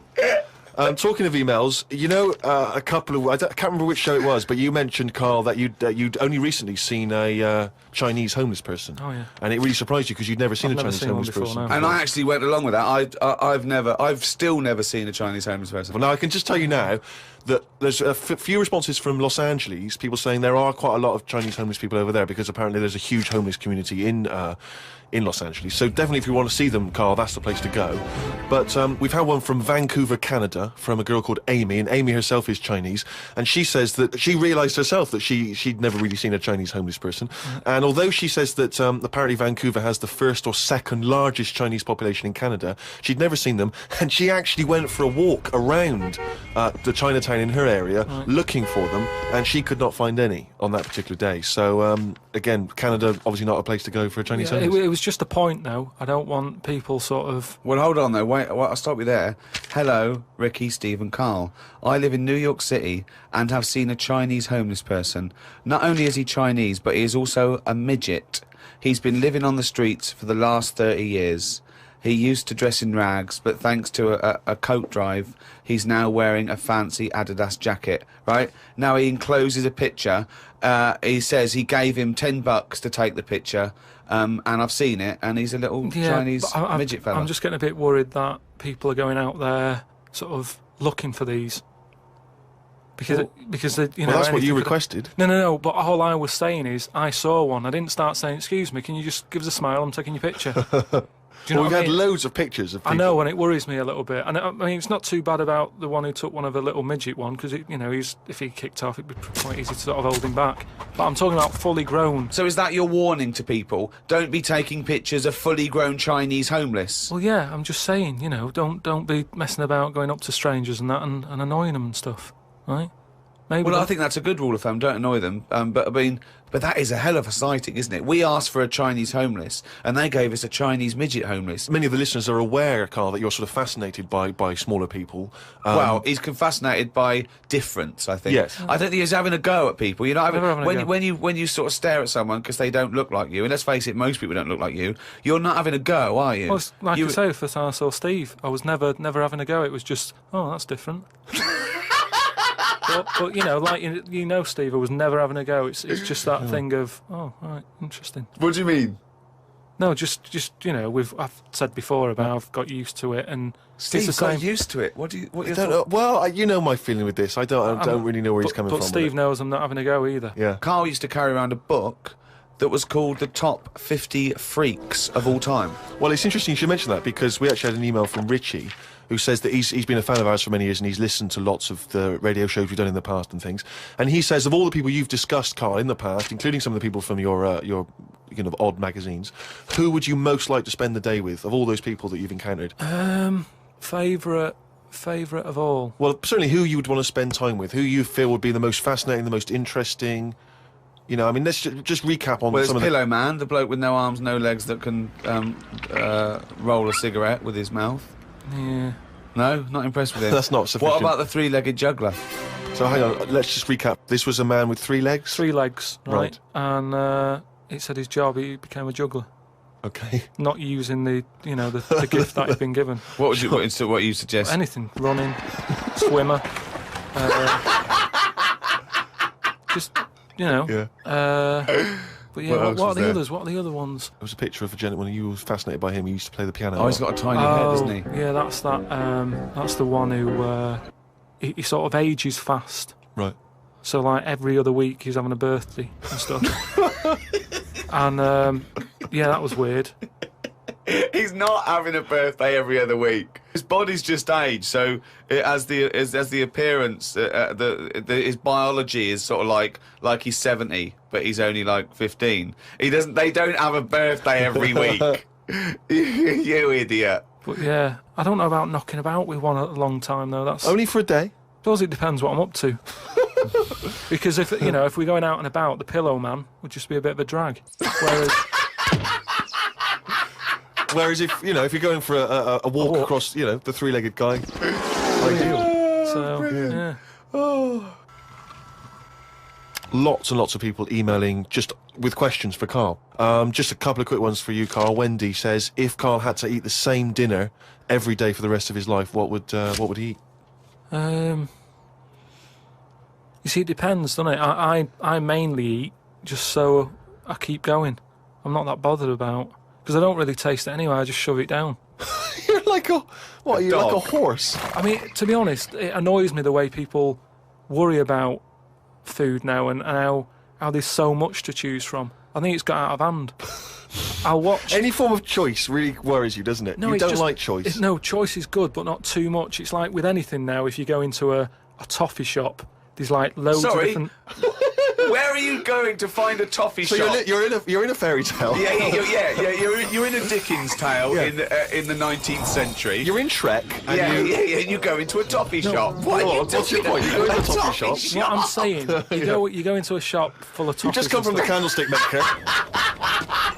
Right? You go in there, and there's just too much choice. It's like what, and I can stand there up to like 4 minutes, sort of going up to 4 minutes. So specific. 4 minutes. So he's in a toffee shop in a top hat. Well, he's only got 4 minutes. He's only got 4 minutes because he's got to get down to the pea green boat that he's sailing off in. No, good morrow. Well, forget the toffees. Could I have some of your finest Oxfordshire toffees? So you'd prefer it was just one selection of toffee? That's all they've got. Well, maybe two. What I'm saying is, right, there's now too much choice. Whenever you get a menu in a restaurant, it's not like you don't just go, oh, right, what is there? Yeah, I'll have that. There's too much. It's like a book, and you look at it all. And then you've got to that point now that people are even taking a risk when they're eating. What do you mean? You know, in Japan or China or something, they're eating that fish that if it's not cooked right, it can kill you. Right? Not worth the risk. And there's so many other fish. Yeah, I agree. Why have mackerel, have a bit of cod or whatever. Yeah, as soon as there's a risk, take it off. Take it off the menu. Agree. I totally agree. Not worth it. We've got a fish that might or might not kill you. Well, is there anything that definitely won't kill you? Yeah, but a chicken won't kill you. I'll play safe then. I'll have that. I love that. I love the chicken. That's what I'm saying. But anyway, we were talking about sayings and that. Right? Stitching time saves 9. Don't. You know, I'm never going to use that. I don't think anyway. Okay. Suzanne. You're never going to understand it fully, are you? Suzanne repairs me stuff anyway. So it doesn't really matter. But what about the one? About the one in greenhouses and that? People who live in glass houses shouldn't throw stones. Well, I'm intrigued to know if he's fully got to grips with this. Okay. Just give us your explanation again of what you'd take that to mean. Well, just don't be chucking stuff about. Really? Well, if that was it, they just say that. No, but that saying's been around a lot longer than we think. That's when people probably did live in basic glass houses and stuff. No, whoa, what they mean now. Who has ever lived in a glass house? So cavemen went from rock to a nice crystal structure, did they? What are you talking about? When did people live in glass houses? What they mean now, when that saying's used now, they mean sort of, you know, plasma tellies, ornaments. No, they don't. They're saying don't chuck stuff about because you'll No, break it. No, it's not about damaging your own property. They don't mean you're inside the glass house throwing rocks inside your own glass house. It's a metaphor. Carl, what is an analogy? It's sort of like a little story told quickly. Isn't it? It's a little story told quickly. To what end? Well, it depends what the story is. You see, I just prefer sort of, you know, what you say is what you mean. So people who live in a glass house have to answer the door. I don't know what that means. I don't know what that means. I mean, because you may be a genius, because I don't get that. People who live in glass houses have to answer the door. Okay, let's hear his explanation. Because the people knocking at the door will be able to see you because it's a glass house. But you have to add a number of other things, other caveats. Surely, if you live in a glass house, don't walk around naked. Yeah. If you live in it. These are literals. But just the idea that in your head there should be sayings for people who live in glass houses. Who is it that's living in a glass house? Well, I'm not talking about them. It's just that if everyone else is bringing up about these people who are living in glass houses, let's get to the real problems they've got. He still hasn't got to grips with the idea of the metaphor or the simile. Well, here's another saying, right, that I learnt recently from a mate, right? Oh, there's an elephant in the room. Okay, I haven't heard that one, but explain it to me. It's like how, you know, whenever we go out for something to eat or a drink or something, it's normally after about 5 minutes the sort of topic gets onto the shape of my head. Yeah. But what I'm saying is, it's interesting how, like, I'm the elephant in the room, right? Nobody's talking about it. You mention it once, suddenly it's the talk of the town. It's what I mean. Everybody starts joining in, going, well, yeah, it's round, but it does suit you. And these are people who I don't even know sometimes, and they're all dipping in. And that is an elephant in the room. So you don't want people to discuss the shape of your head or the lack of hair? You would feel better. You would feel happier that they didn't mention that. Sometimes I think it's better that it's out there. It's made me a stronger person, though. It's the same way, you know, we were talking about religion and that. Samson Delilah, he got weaker without hair, whereas with me, I think it's made me stronger. But would you ever wear a wig? Not really. What was a long wig like Samson? Well, the only time I wanted a wig was when I did jury duty once, wasn't it? And it was annoying that I was sat on the jury right in front of, like, these criminals, right? Everybody else has got disguises. The judges have them wigs on, right? That's not disguise. It is a disguise. That's a disguise. That's why judges wear them, right? So No! Well, then why did they print their name in the paper and have a picture? What do you mean it's a disguise? it's a disguise, isn't it? No! If it was a disguise, they'd go in with one of those glasses with a nose and the beard attached if it was a disguise. All judges would look like Groucho Marx if it was a disguise. Well, I'm just saying that's what annoyed me when I was sat there on the front row, right? I couldn't have been any closer to the criminals, right? I was sat there and I thought, why didn't I just pop a little wig on or a pair of glasses? I would have loved to have seen you in the front row at Crown Court. No, because I'd love to see it because in this country you're not allowed to show pictures of jurors. You can't take photos in a courtroom, so there's always these sketch artists that draw drawings and it's on the news. The idea that we'd have seen 11 people and a sort of Krusty the Clown figure would have been amazing. Yeah, I would love to see the artist do an interview because it would be like complicated people. Oh, hair, he looks characterful, and then just a little round Charlie head. Brown. Charlie Brown sitting on the end. Carl, you said that your New Year's resolution was that you were going to learn something every day.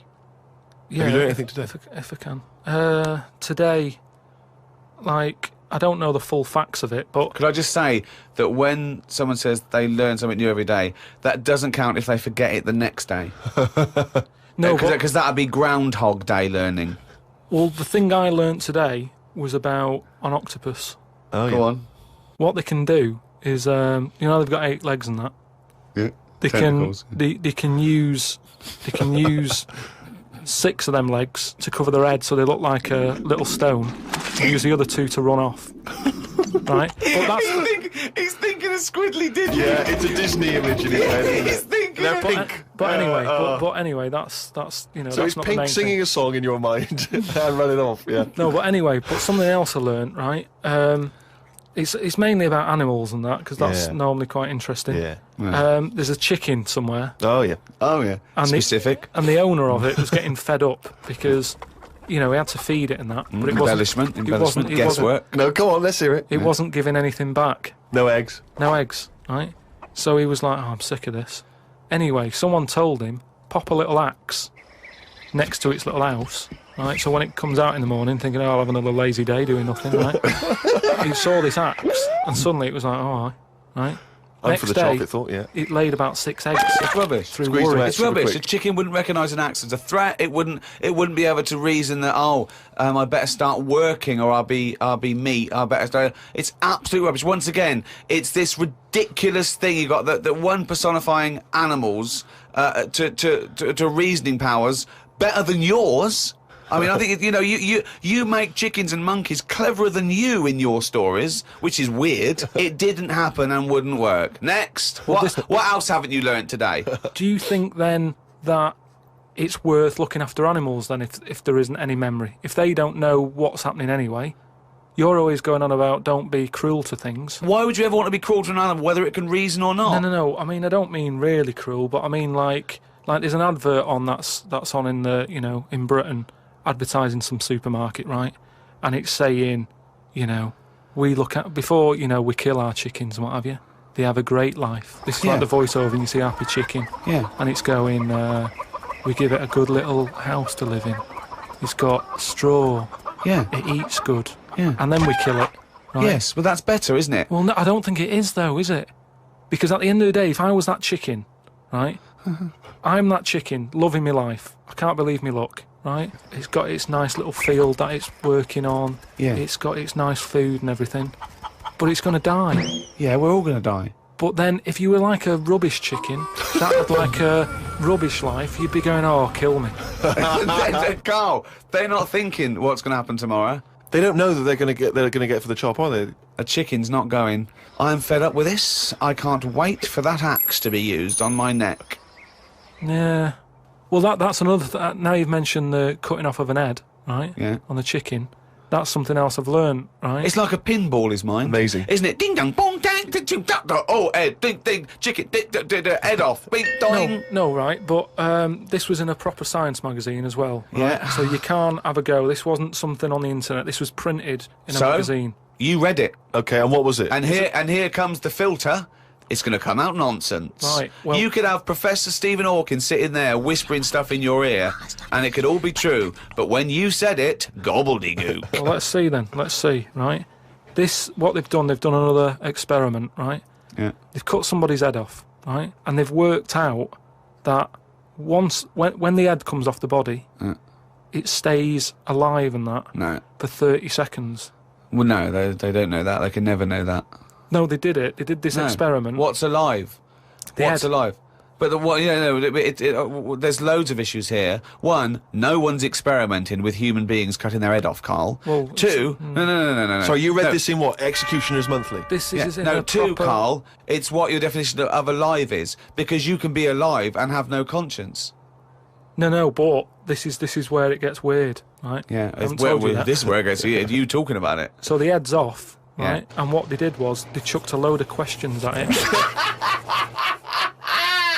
All sanctioned by the government. Yeah, this is all fine. So the head lands perfectly on the neck and goes, what do you want to know? And it said... So they're asking questions, and it's going, do you know what? To be quite honest, I don't answer your question. I'm a little bit annoyed about the execution still. Well, that was the interesting thing. They said it's about... No, it's not. It didn't happen, Carl. Let me hear it. Oh, don't talk Let shit. me hear it. What are you talking about? Who these people around in white coats going, quick, ask it a question. It's bleeding. Right, so they said for about 25 to 30 seconds. The last 5 seconds, it is sort of like, can't be bothered answering them. Right, but prior to that, But apart from that, they were chucking stuff. I don't think it spoke. I don't think it was like, 2 and 2, 4 and stuff. It was more, it was to do with blinking. So blink once if you say yes, blink twice. So I told it, said, listen, when you die, you're probably not going to be able to talk because your jaw's going to be on the ground. You're not going to be able to open your mouth. If you do, you'll fall over backwards and hit your head. Now listen, blink 1 for yes and 2 for no. Yeah, right, yeah, not too bad. Yeah, is the axe nice and sharp? Yeah, Promise? you're Do you talking promise? shit again. You promise to do it? Yes. All right. Well, yeah. The thing is, they wouldn't be able to do it with you, because if they cut your head off, it would just roll. It would roll away, because it's perfectly spherical. They would go, oh no, there's Plus, no... it takes about 20 seconds whenever you ask Carl anything for the question to process and for him to start to formulate an answer. Carl, Joe from Bradford asks, what body parts can you live without? He wants to know. He's obviously having sleepless nights thinking about this. What, so... with a brain. He's coped this far. Yeah, I did a bit of an experiment on this, right? Brilliant. It's my job at home to wash up, right? Suzanne does... She gives you all the really big responsible ones. Yeah. She sort of like pays the bills and wires the house. And you go, what can I do? And you can go, well, you can go and play with the worms in the garden. Yeah. So anyway, so it's my job to wash up and that, right? And I thought to sort of make it interesting and stuff. I thought, I wonder if I can do it, right? If I didn't have any thumbs. And so what did you do? So I just sort You of sliced off your thumbs. I just sort of held them in, and it's amazing how, like, it took me ages. Just having, like, that one thing gone. Well, it's part of our evolution, the opposable thumb. Basically, that's when we soared. These are milestones in human evolution. The opposable thumb, the forward-facing eyes, the upright. These are massive things in taking us out of the animal kingdom. And one day, Carl, you'll walk upright. But what do you mean about eyes facing forward? You mean before we got here, there was people whose eyes were looking in their head? So, when you were doing this experiment, washing up, you say that you found it difficult, it took you ages. So you didn't just give up once you realised how essential thumbs were. No, you actually washed up everything. I just think of Suzanne walking in and Carl's there, just covered in water and very liquid suds, standing on a pile of broken crockery. Yeah, plunging his face into the sink every 30 seconds and just swishing his head around. But we talked about the washing up thing before, haven't we? And I sort of look out of a window, so the sink's in front of the window. Yeah. And that's why I quite like washing up, because I can just look out onto the street, see people going past. There's like a local homeless fella called Franco. You know, I look out that he's all right and everything. Sure. But I was looking across the way, right, and there's some there's some Chinese people who live in a flat, right, really small flat, and they're up till all hours. I don't know what they're doing, but they decide to back up at about 3:30 in the morning. And that. They're always really noisy and that. But above them, there was some woman, right, who the sort of bedroom is on par to our kitchen, right? Yeah. So I'm sort of washing up. Yeah. And I sort of look across and see this woman with like, you know, no pants on and that, no bra and that. Naked. Yeah, just That's the word you're looking for. yeah, she's just wandering about, you know, on that. So I was like, oh, what's going on here? So I carried on washing up and that, right? And kept looking, and then I was looking and she looked at me. Right, so we made eye contact. Sure. So I was like, oh God, right? So what I thought the best thing to do was sort of drop me pants a little bit. just a little bit, just like, you know, I had boxer shorts on and that. I thought if I just show a little bit of sort of arse cheek, then it's kind of like, right, we quits. Right? I don't understand the thinking. So Suzanne's watching the telly, right? I think she was watching Sex and the City or something. Yeah. She sort of turns around to see how I'm getting on with the washing up, right? She sees me with, like, my pants sort of down a little bit with my arse out. She said, what are you doing? I said, don't look now. I said, but there's a woman over the road, right, with no pants on and that. She caught me looking. I'm just giving her a bit back. I love the fact that he explains the rules and Suzanne's meant to go, okay. That makes sense. But I don't. So hang on. So you showed a bit of your arse. You turned presumably to show the arse. So why did the arse at the woman? I had to lift it up a little bit on the sort of on the draining board. What? Hang on though. What did she do? Did you register her reaction when she saw a bit of your arse? What happened? When she saw my arse, yeah. Well, then I wasn't looking because I thought, in a way, I don't want it to look like, well, I've seen a bit of your stuff, here's a bit of mine. I just thought, at the end of the day, I caught a glance of you. It's only fair. You've had a bit back. You know, I'm not making a big deal out of it. I genuinely think James Stewart missed a trick here in Rear Window. Yeah. This would have been, you know, a much better film had James Stewart just popped his pants down. It would have given a whole new meaning to the title Rear Window. Yeah, exactly. It's tricky though. I seem to be surrounded by people like that. Remember that film, that Sliver or something? Okay, right. When they've got video cameras. Yeah. I'm just looking onto everybody's world and just seeing what people are getting up to. There's nothing wrong with that. Brilliant. That's why I like washing up.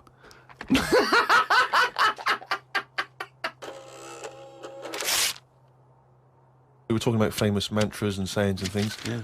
Never has a Manc said so much to so many that means so little. Brilliant. So you can have that on your headstone. Rupert. Your little round headstone.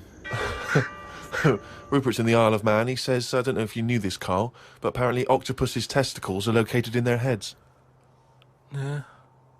But then, to me, that isn't that amazing, because at the end of the day, an octopus, really, all it is an head. Isn't it? So everything it's got has to be in the head? It has to be in the head. It'd look daft if they dangled down below. Right? So all it is, I mean, there's a lot of facts. It'd look daft if they dangled down below. I'm wondering if that could almost be the B-side to... B-side to Knob at Night. I Could Eat a Knob at Night. James Round says, Carl, if you could be anyone in the world, who would it be? Dead or alive? Why would you choose to be a dead person? No, but sometimes, like, there's people who are now dead, but everybody raves about them. What I mean is, if... Oh, just answer the question. Who would you be and why? It's someone you admire or you think had a good life. Just answer the question. But what I mean is, it's good to be remembered, like Winston Churchill is remembered as being a decent bloke, but I wouldn't want the hassle that he had. So I don't want to live his life. Right. But it's good to be... You'd like to be Winston Churchill, but you'd like to have a paper round instead of... saving the world. Yeah. Well, that's what I mean, but is he saying whose job would I want to take on? It's not that complicated. The question is this: if he could be anyone in the world, who would Carl be? That's the question. That's all the information I've got.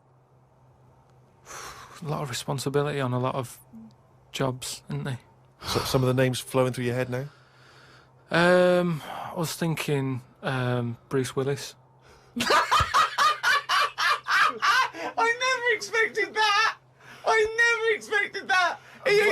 So So his responsibility in your mind is what? Saving people who are trapped in a building with terrorists? Well, yeah, maybe, you know, his worries are different worries. With, you know, people who have a lot of money come other worries. Yeah. Do you know what I mean? So Bruce Willis, he's always going on these marches, isn't he, saying stop war and all that. Mainly because he's got, you know, he's got more to lose if there's a war. He's got loads of houses. One of them's going to get damaged. Whereas if you're poor, you've got the one house. If there's a war, it's like, oh, just end it all for me then. I'm sick of it anyway. Do you know what I mean?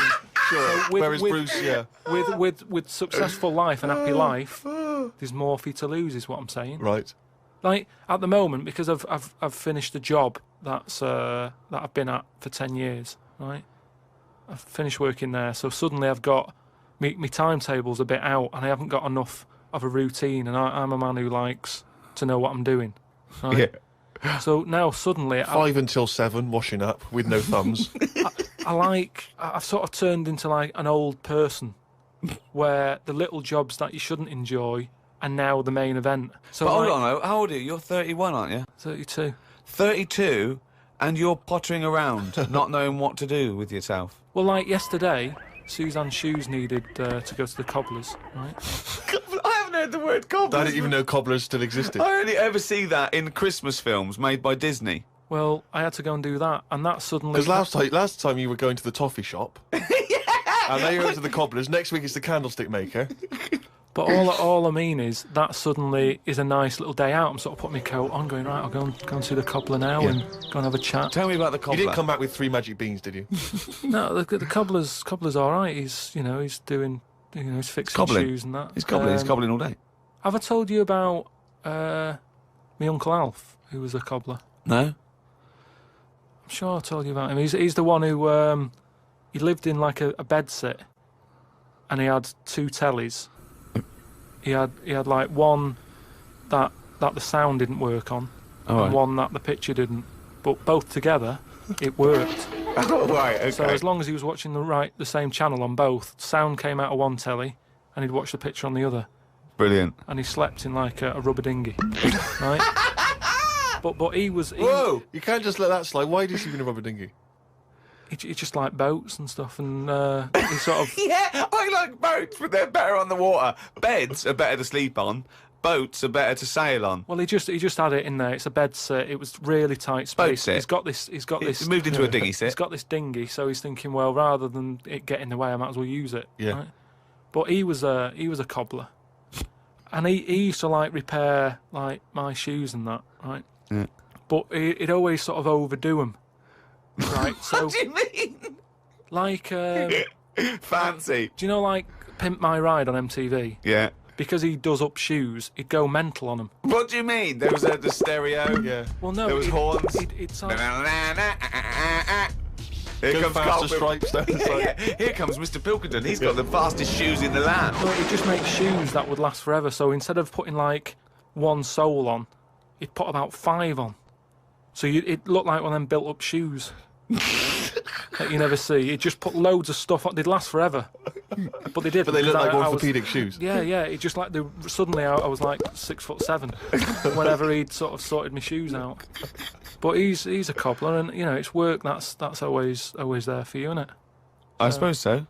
So you went out with to take Suzanne's shoes to the cobbler. Yeah, so that's it. Yeah, so I just took him to the cobblers and that was like a nice little job for the day. I got a leaflet through the door saying, if you want to walk a dog, the rates are good. I don't know what they pay and that. And I thought if I do that and get a paper round, 2 in 1. Sorry, you just went from a job, right, where you were the head of production at a radio station, dare I say it, on... can I discuss your... Well, it was an all right wage, yeah. It was very good. But I wasn't happy, so it's pointless. No, I know that, but to go from the head of a department on a lot of money to walking dogs and doing a paper round, I don't know. No, but it's about being happy, isn't it?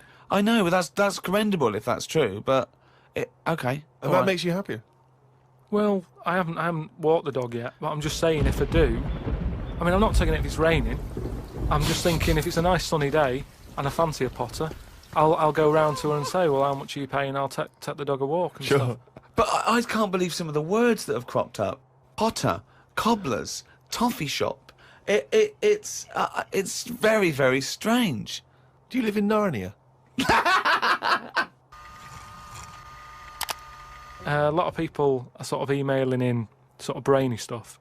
Brilliant. And getting a lot of stuff about philosophy. Oh, yeah. And all that. Descartes, that's another one that's mentioned on an email. Descartes, Yeah. the French philosopher. Yeah. What's your question? Well, he sort of cropped up on an email. Someone said, what do you think of him? And I was like, oh, I don't know. He famously he pondered his own existence. Cogito ergo sum. I think, therefore I am. He was thinking about that. He was thinking, how do I know all this is true, everything around me? And he thought, well, I can see it and I can smell it and I can hear it. And he went, oh yeah, my senses can be fooled. I could be dreaming. But if I'm dreaming, then at least I'm alive. At least I have some sort of consciousness. So if I'm even thinking about anything, I exist. I think, therefore I am. Cogito ergo sum. But we don't need to know the Latin bit. Why is everyone always going back to Latin? It was ages ago. Why is that language always being... And were Latin people always in a rush? Because they seem to be like words for full sentences. Why couldn't they just take the time and say what they want to say? And it's just like, what was the rush? I love you to teach Latin. What about Plato? Right, Greek. Right, now, would you say he's a bright bloke? Yes, I would. I'd say he's a very, very bright bloke. Right, let me tell you this. Right, if he's that bright, you know how he got killed? No. Got hit on the head by an egg. Fucking hell! Well, he's not so clever then, is he? That's what I'm saying. Boo! What's the story with the egg? He was on holiday or something, right? And He was on holiday. In Greece, probably. he was having a walk about, and a bird was flying over the sort of. This over the bird beach. was what? A great auk? What size bird killed him with his egg? It was a big one, yeah. Was it? And the way they used to crack An ostrich on a hang glider. the eggs open to let the kids out, they used to drop them on rocks. What bird is this? Dropping its egg to let the kids out? You're a maniac! You are a maniac! And Plato had a little bald head. Right. So from the top, the bird's there looking down, and it goes, oh, there's a little rock, I'll drop the egg. Hit him on the head, killed him. Now, this is what I was saying before about... I'm letting too much go now, because I'm so desensitised to his nonsense. I let him go. The bird saw Plato and said, there's a rock down there. Yeah. Well, if these birds are killing people with bald heads, you've got to be terrified. So, but listen, this is what I'm saying, though, right? Before, about knowledge and that, how knowledge is hassle, or success is hassle. I think that was Newton. Knowledge is hassle. Now, why is Plato's intelligence got anything to do with the fact that this bird dropped an egg on his head? Because he was intelligent, and he's probably earning a nice few quid by giving out whatever messages he gave out. Yeah. He could afford to go on holiday to exotic places. If he was working in a factory, he wouldn't have been on this beach with big birds dropping eggs, is what I'm saying. So, in a way, it backfired. His knowledge killed him. And that, I think, was Kierkegaard. His knowledge killed him. He shouldn't have been on the beach. He was only there having a break or whatever from doing what he does. It wouldn't have happened if he wasn't on holiday.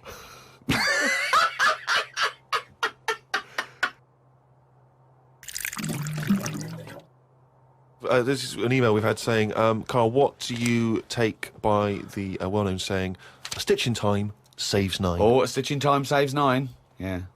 See, it's another one that I don't think I've picked up on a lot of these sayings that are being sort of thrown about willy-nilly. Willy-nilly. Willy-nilly. Okay. Willy-nilly. No, but I, again, it's one of them like last week. I've heard of it, but what does willy-nilly mean? It just sort of means, carefree.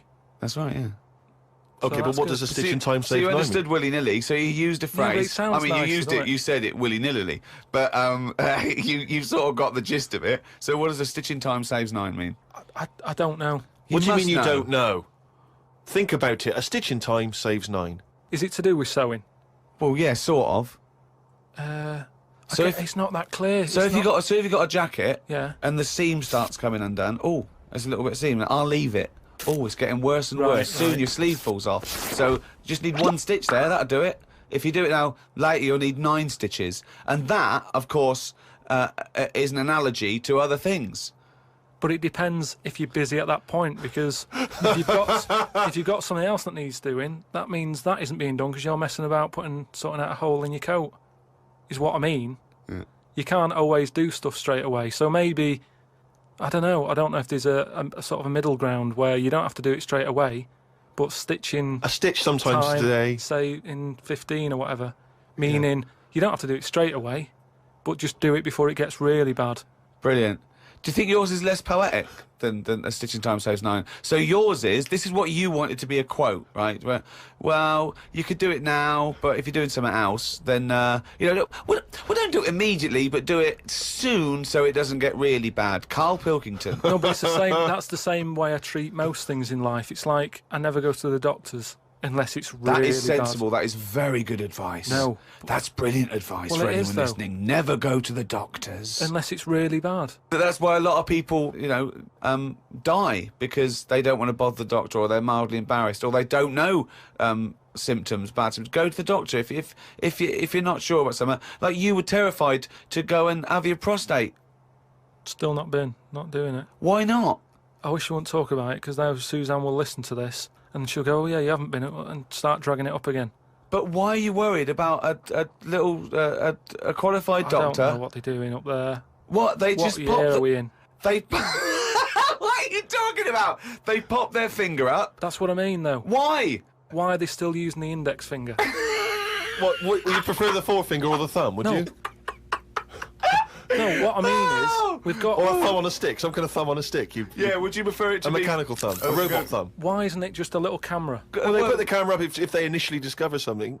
But just put the camera up straight away. If I'm No, paying they for don't the need visit. to. They pop the finger up, feel that the prostate isn't swollen, wiggle it around a little bit up your back passage. What are you worried about? I don't think they need to do that. Are you in this day embarrassed? and Are you age. embarrassed about being in a room with your trousers around your ankles and little fellas popping A his... little bit, yeah. Why? And the other thing is, it's not just that, is it? So you go in there, they check your heart out and that, which to me is the most important thing, because that's what keeps you going, isn't it? Yeah. You've got to go there. You Yeah. sat on the bus stressing out, thinking, oh, in less than half an hour I'm going to have a finger up the arse, right? What is the problem? And they go in, they check your heart, they probably check your testicles and that. What's up with that? They take your testicles, yeah? That's... Yeah, but it's all building, and you sat there going, oh, soon that'll be happening. Yeah. And that's what puts me off. So if they just came round when you were asleep, Suzanne just let them in and goes, he's over there, right? Yeah. And they crept up and went, bang. You You go, what are you prefer that? doing? I just don't understand why they don't teach you how to do it yourself. How can they? Wow. How can they teach? Imagine you squatting in a corner with one hand on your bollocks and the other finger up the arse going, it seems to be all right. Carl, you don't understand the phrase "a stitch in time saves 9." I don't think you should be doing any kind of invasive medical research in your own human body. But then Who if they- knows what trouble you're going to cause? No, but then at least You would get stuck. Yeah. You would get stuck. Susanna come out, your fist would be up your own arse.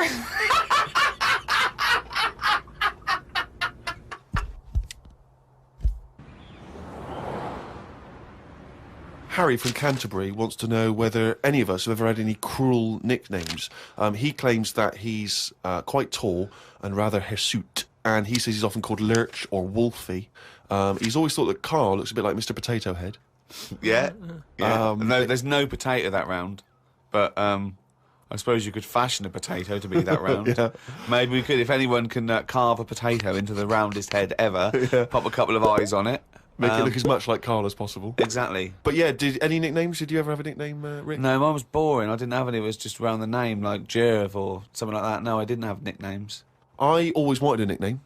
I just thought it was quite cool for some reason, particularly because gangsters always seem to have nicknames. You know, Lefty. Fingers. Yeah. Lefty, yeah. Scarface. Yeah. And so I decided that I thought, because no one was giving me a nickname at school, it was kind of annoying, or certainly not to my face, Yeah. that I decided to just come up with one. Yeah. And so I remember I was at lunch once, and I just said to my mate Phil, How old were you? 12, 13. Brilliant. I just said to him, Phil, don't know if you know, mate, but people aren't calling me Steve anymore. Everyone's calling me Spud now.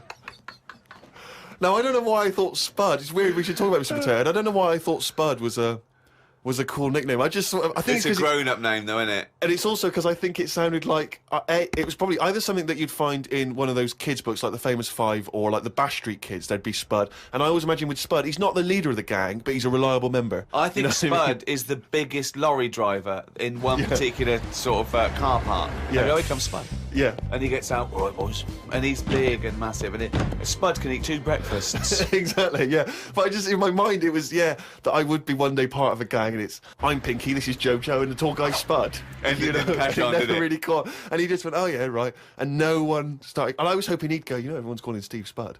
Yeah. But of course. Hey, Spud. The first time I said Spud, you go, what? Yeah, exactly. You'd be really proud, wouldn't you? No. Did you have a nickname?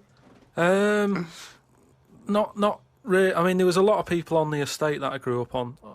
Nicknames are big things on estates and that. Yeah. A lot of my dad's mates, right? What their nicknames did was tell you about them. Do you know how I said about the Elephant Man's a good name? Yeah. Because, you know what you're going to get. If someone said, Elephant Man's popping around in a bit, it wouldn't be a shock when he walked in. Yeah. Right? So it worked in that sort of thing. So there was John the Screw, right? John the Screw? Yeah. Well, he had sex a lot or he worked in a prison? No, he had a DIY shop. so you had him, right? There was Fred the Veg. Yeah. Which is... I assume it's because he was at the same IQ as you. Or he was in a coma. Yeah. Right. There was my uncle, Tattoo Stan. All right. Yeah. He had like loads of tattoos that he'd just done himself. Oh my God. The problem was, because he did his tattoos himself, the ones on his left arm were really good. Because he was right-handed. On his right arm, rubbish. Right? So there was him. Great. And there was Jimmy the Hat. Jimmy the Hat? Yeah. Did he always wear a hat? No, he didn't. That was the point there. That he never wore a hat. That's amazing. Brilliant. How can you pick up on someone never wearing a hat?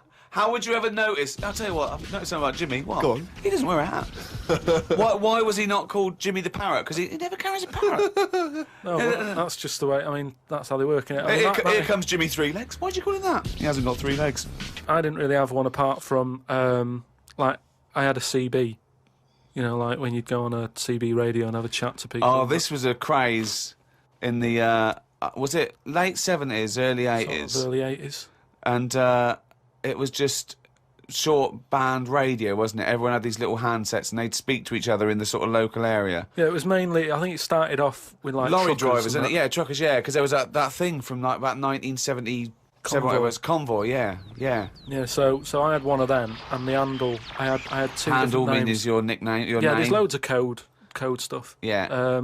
I had a couple. There was Pilkio1, because Right. like I say, there's a lot of Pilkingtons and that in Manchester. So if someone wants Pilkio2, it's open.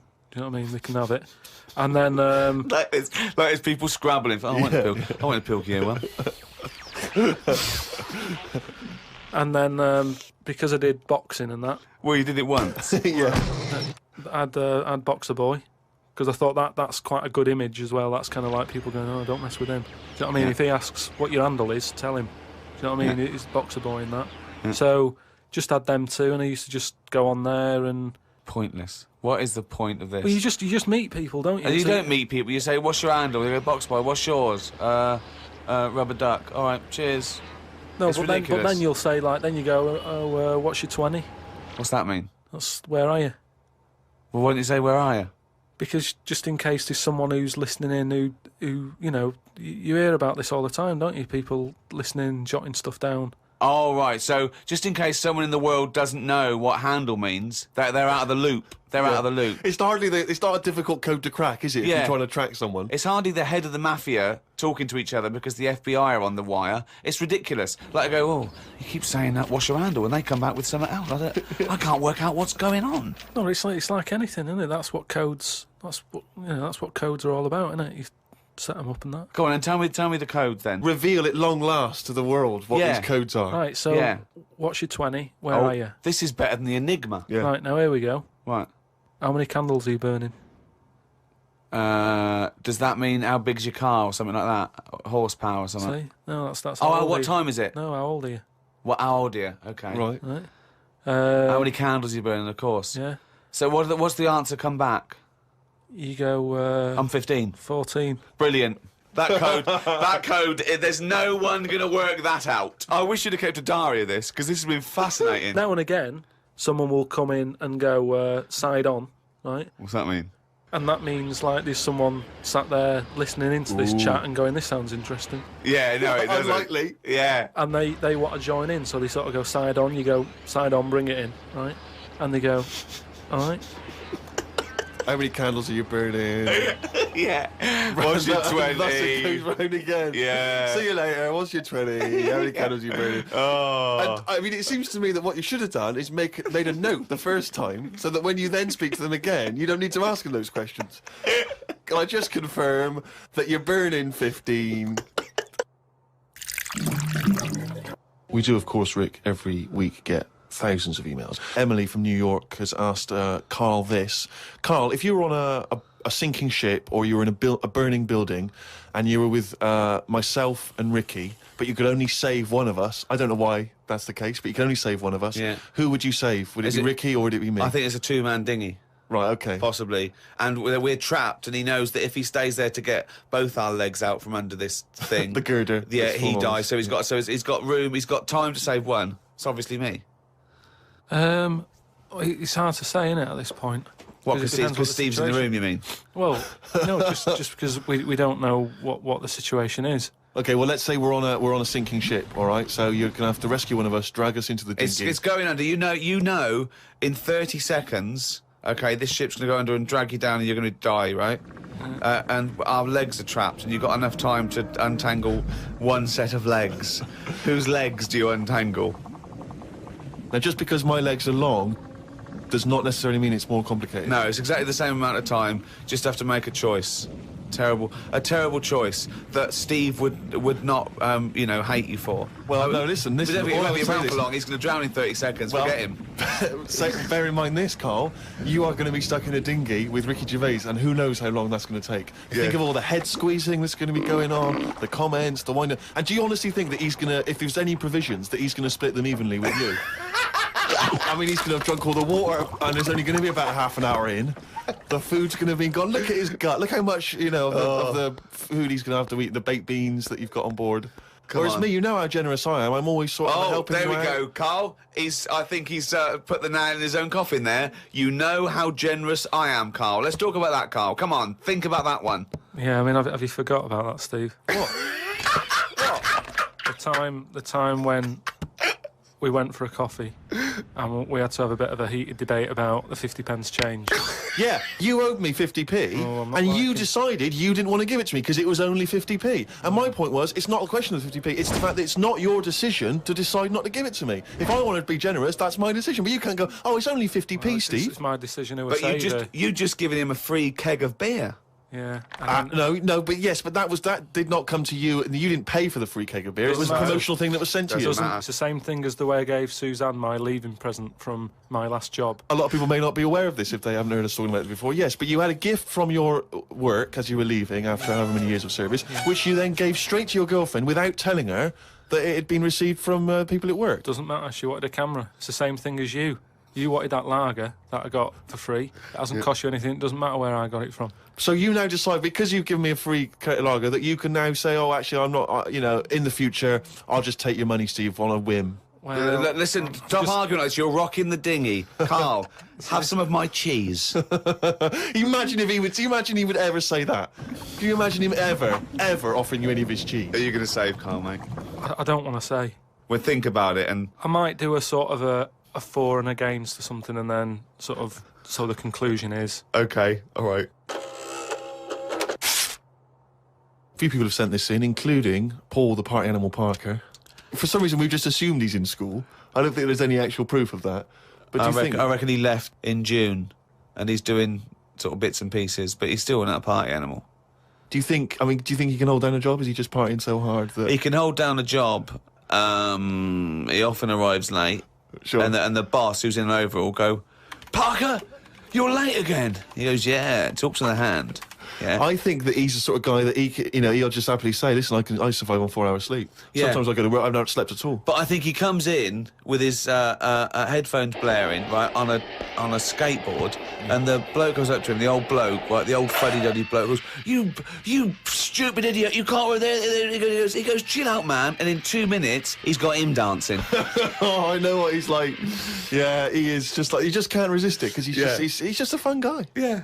Anyway, Paul and a few other people have sent in this piece of information they've discovered from one of the more respected news networks. The headline is this: female kidney turns lumberjack onto housework. Right. Now, a Croatian lumberjack apparently has claimed that he started enjoying housework and knitting after he was given a female kidney. He claims he's going to sue his local health authority because he says he's become a laughingstock. He used to enjoy heavy drinking sessions and things. The kidney transplant saved his life, but they never warned me about the side effects. I've developed a strange passion for female jobs, like ironing, sewing, washing dishes, sorting clothes in wardrobes, and even knitting. Well, if he likes it, what's the problem? It's nonsense. It's nonsense. Hold on, though. What makes me laugh is he's become a laughingstock. So what do you do when you become a laughingstock? Tell the newspapers. Well, yeah. Tell the newspapers about it, because then that'd keep it completely under wraps. Then. But it's the sort of medical nonsense that Karl would normally come out with. Absolutely. You take on the personality of the person who gave you their blood. Exactly. It's like those old horror stories, you get given a murderer's hand. Yeah. You go around killing. But there can be certain medical things that would change the way you think and would change you as a person. Say, like how they can do face transplants now. Yeah. Right? I mean, I don't quite understand how this face transplants work, because do you get a choice of who you have? If you have something done to your face and you go, it's burnt or whatever, or something happens to you and you need a face transplant. Well, if you totally changed your appearance, then you would eventually change because of how people reacted to you. Yeah, but if you gave yourself the head of an elephant, soon you wouldn't be yourself. But because I wouldn't have it. I wouldn't have that. That's what I'm saying. If they had a catalogue and they said, here's some faces you can have, pick which one you want. Yeah. Would you be looked upon badly if you go, do you know what? I don't really like the look of any of them. Can I just wait for a better face? Or at this moment in time, have you just got to take what's on offer? Karl, there's no one looking through catalogues at faces they might be able to have. No, they do now because of the face transplant thing. But who are these people putting their face up for? They wait till someone...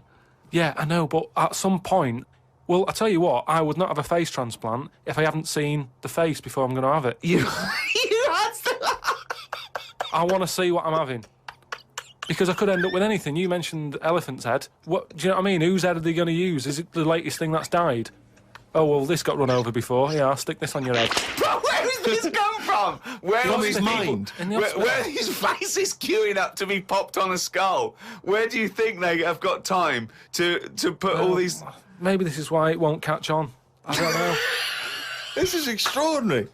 You've created in your own head the existence of this pamphlet, and now you're defending it, even though we don't know it even exists. And you're this skull on a hospital bed going, I'm not having that. I don't like the look of him. He looks a bit shifty. Oh, I don't like that. Oh, no. Can I ask this now? Let's say we passed away sadly in something terribly tragic. The nation's mourned. It's terrible. It's like one of the great national disasters. But you, at the same time, you survived the accident, okay, but your face is hideously disfigured. You can take either Ricky's face or mine to have. I'm surprised you're asking this, though, Steve. I mean, it's just, it doesn't seem like any of them is like a great option. Oh, thanks. And this is what I'm saying about the catalogue. If those two were on offer, I might go, do you know what? Pop in again tomorrow. Bring in another booklet. This is from Anne-Marie. She says that she loves the podcast. She listens with her 7-month-old baby. That cannot be a good idea. And she says this to you, Karl. If you had children, what is the most important lesson you'd want to teach them? I mean, in a way, if you sort of look after a kid too much, it doesn't learn that much. But if you let it learn by its mistakes, it'll probably grow up all right. But there are some mistakes you can't afford it to make to learn from. Yeah, driving a car the wrong way down a motorway. Testing if the fire really is hot. No, but say like the time... Does broken glass really taste horrible? These are lessons you don't want it to learn from mistakes. Yeah, you can tell them that. Yeah, but what I mean is there's certain things that I just think there was a kid who grew up in our avenue, right, on the estate, who, when it was born, right, we kind of thought it's got no chance, this kid, because its man was a bit of a rumman. You know, A rumman? Where's that? No, just like, you know, she liked going out and having a fag and like having a drink, and she's never at home. It's the one who had the horse in the house. Sure. Right, which I don't want to go over. Sure. It's old news. It's out there, isn't it, if you want to find out about the horse in the house. But she had a kid, and everyone was pretty surprised when they saw it, because it was a good-looking kid. Yeah. She was surprised because, like, you know, the man wasn't that good-looking, the dad was a bit rough. But it came out, and she was showing it around the avenue, going, look at this I've had. And she was chuffed with it, because it's probably like one of the newest things she's ever had, because everything else was always sort of second hand and what have you. But suddenly she's got this brand new little baby, right? Anyway, as it grew up, right, those looks went. Right. And I'm not talking getting old, I'm talking by the age of about 3. It looked rough already, right? And all that just happened because that's the life it was in, right? Yeah. So like it had like a patchy head. Its hair. It what? It had a patchy head. A patchy head. It's just sort of.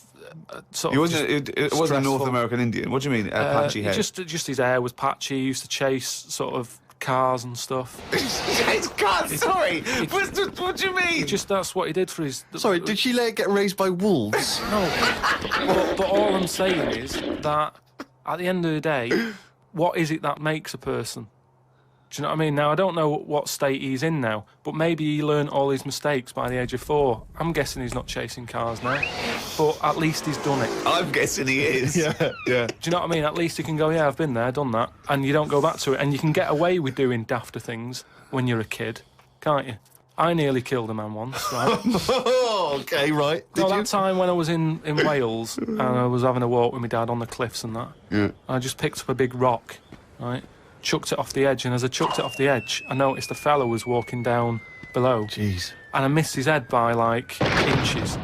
Now, I've never chucked a rock off a bridge or, like, off a cliff or anything. And it only took one man to almost lose his life for you to learn that lesson. Yeah, but that's how you learn your lessons, isn't it? See, a lot of people would have said that maybe your dad should have said, "Hey, Carl, what are you doing?" No, but he didn't know I was doing it. I didn't say I'm going to chuck this off there. I just picked it up and chucked it.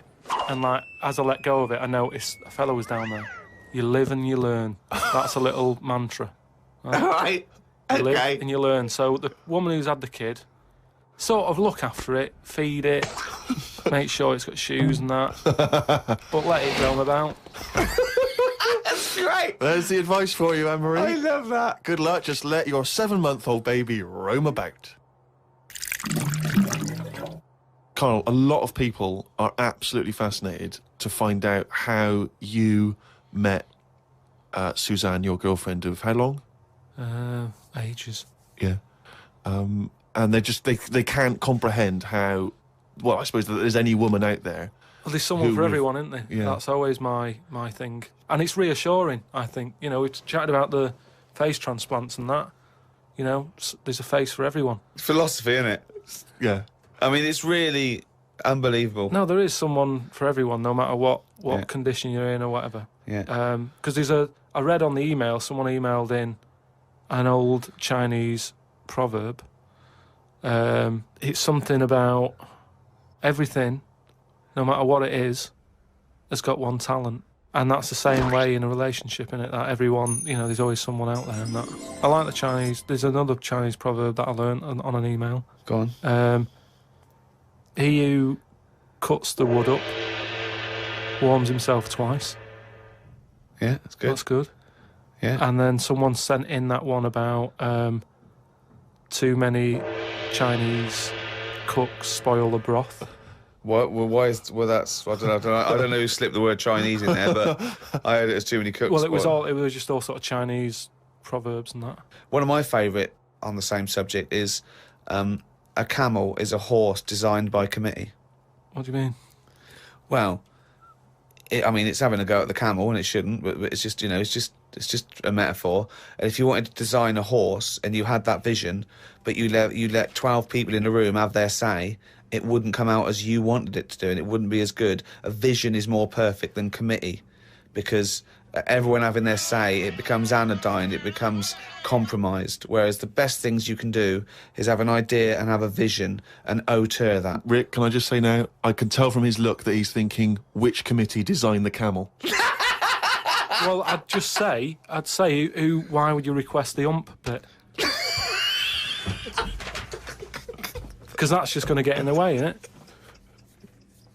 I mean, I've always said that about a lot of animals. It's like we've doubled up on a lot of them. We've chatted about elephants and mammoths, one or the other. And that's the same with a camel. I'd have that up there as what they're doing. They were good years ago, in the Jesus times and that. Don't need them now. You know what I mean? We've moved on.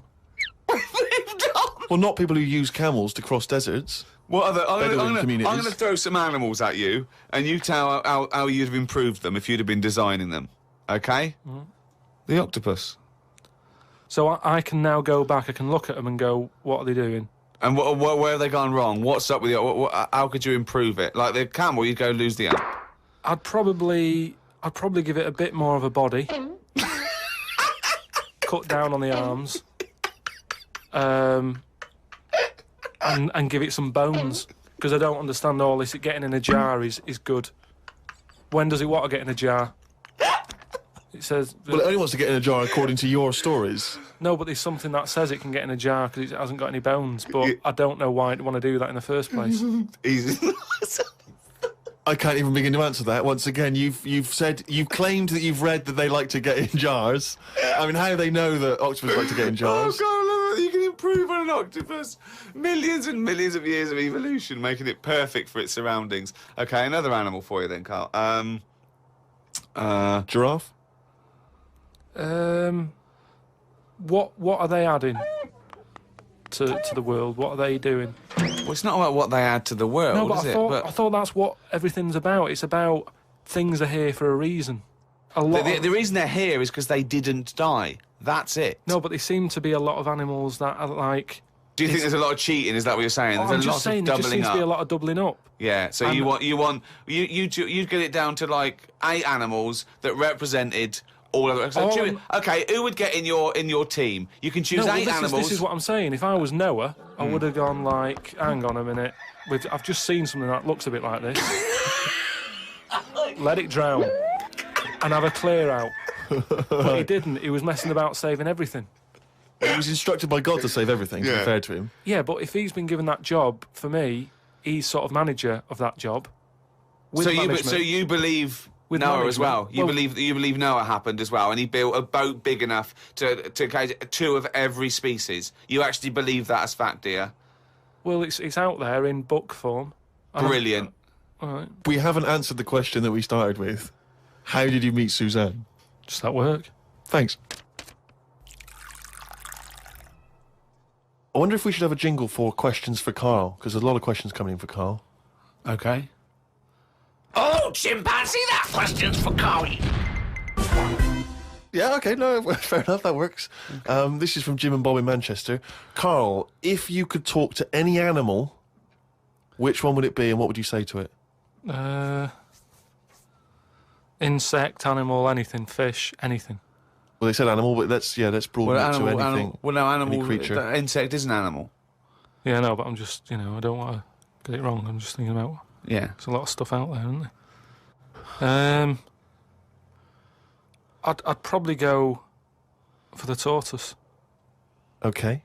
Because it would take a long time to walk away from you while you were talking. No, just because... Most animals would be off straight away. Yeah. Just because they live for ages, so they'll have loads of stories. They've lived through a lot. You know what I mean? Through wars and stuff. Well, if you get an old one, if you get like an old one, that's about 100 Most of them have lived in a box in a garden for 52 years. No, but you get some that have been about, and even if it's in a box, you can overhear. They've really travelled, have they? Yeah. I mean, some of them have experienced more than you. Yeah. But they've broadened their horizons a bit more than you. They could probably teach you a thing or two, yeah. And what would you hope to learn from them? Just history. Right. From their very specific tortoise perspective.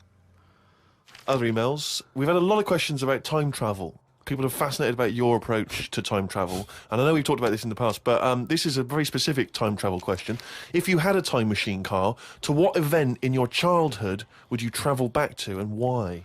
what's the point in going back to things that you thought? No, it's just that it's never as good, is it? It's like a place you go on holiday, and you go back thinking it'll be as good as the first time. It never is. So I don't believe in going back to places. What do you understand the question as? Do you think they're asking, would you go back like a ghost and spy? Would you go back and you've got your childhood back? You are that child again. You're in the body. You are the child, or you've got your adult head and experiences. On, you know, Rick, I really don't think Carl was thinking there was any of those variations. Let's be honest. But now that you've flagged them up, I think he was thinking of him as he is now in school with a cap on. yeah. But Too big for the chairs.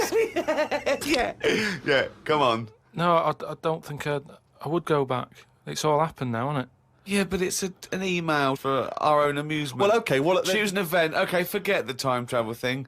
No, hang on. I think let's clarify one of Ricky's points. What if you could go back and you could live that moment again? How would you do it differently? There's been times where I've gone, oh, that was a bit out of order or whatever. But then you learn from your mistakes, don't you? So I don't want to go back and change stuff, because it's like that thing that they go on about, innit, where they blame the butterfly on an earthquake.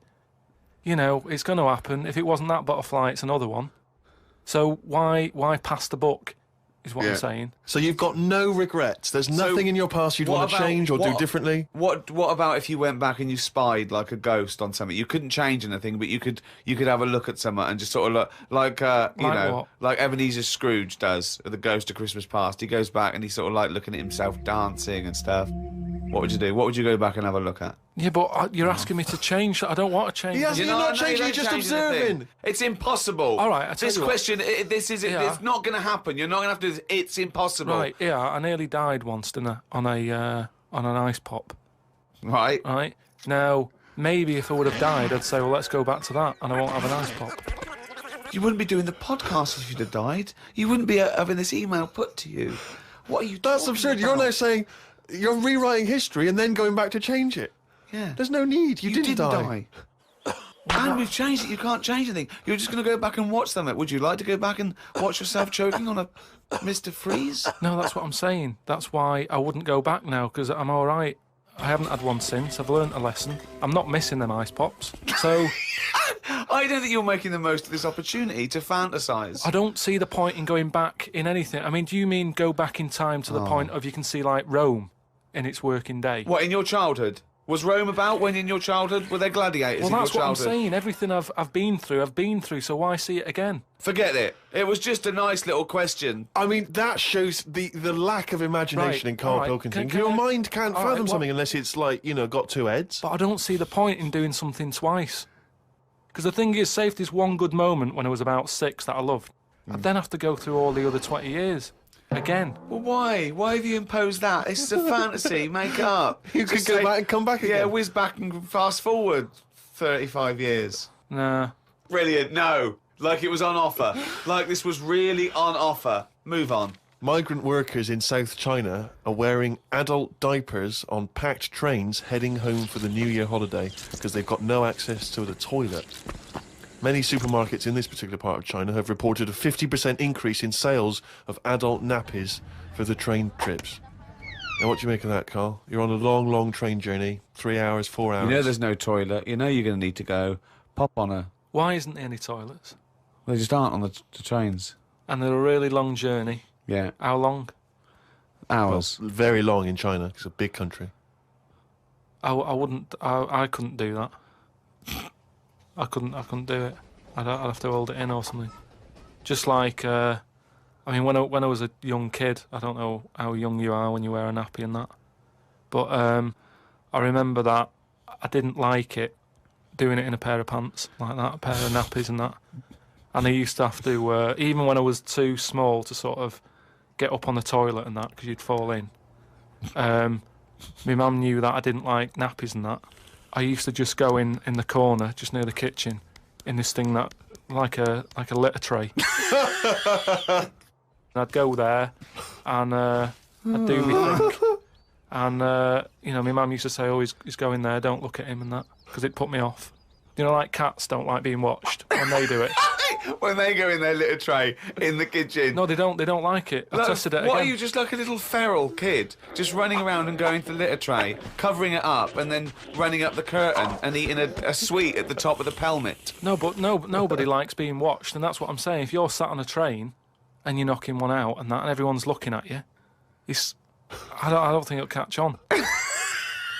Well, it has caught on. Has it They're caught all on, doing it. Steve? They're just sitting there. They're doing, they're reading the paper, doing Sudoku, and they're looking around when they're going. They're thinking, oh, no one knows I'm going. And everyone's thinking that, and everyone's going. I mean, what are we getting to? You know what I mean? What's going on in the world that this is happening?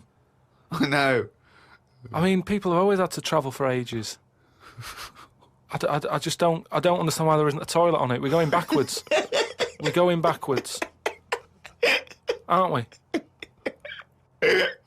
Why isn't there a toilet on it? Well, maybe there is, but maybe people are thinking the queue is going to take forever. If you've got 125 million people Yeah, but going not back. everybody wants to go at once. I mean, I know Chinese and all that are like at the forefront of everything that goes on in the world, inventing stuff first, but this isn't one of the best that they've come up with. What have they invented then? The Chinese just Loads of stuff, haven't they? They've Yeah, done well, no, loads I of stuff. was going to ask you. You seem quite educated on the subject. What? They did them cat mop things that I told you about. Brilliant. I mean, This was where you put mops on the feet of cats, was that right? Yeah. And they Brilliant. wander about the house, clean up and that, wash the floor for you whilst they're pottering about. They've done like hats with umbrellas on them. I mean, they're known for like coming up with stuff first. Yeah, I mean, my first thought was gunpowder, but yeah, cats with mops is good as well.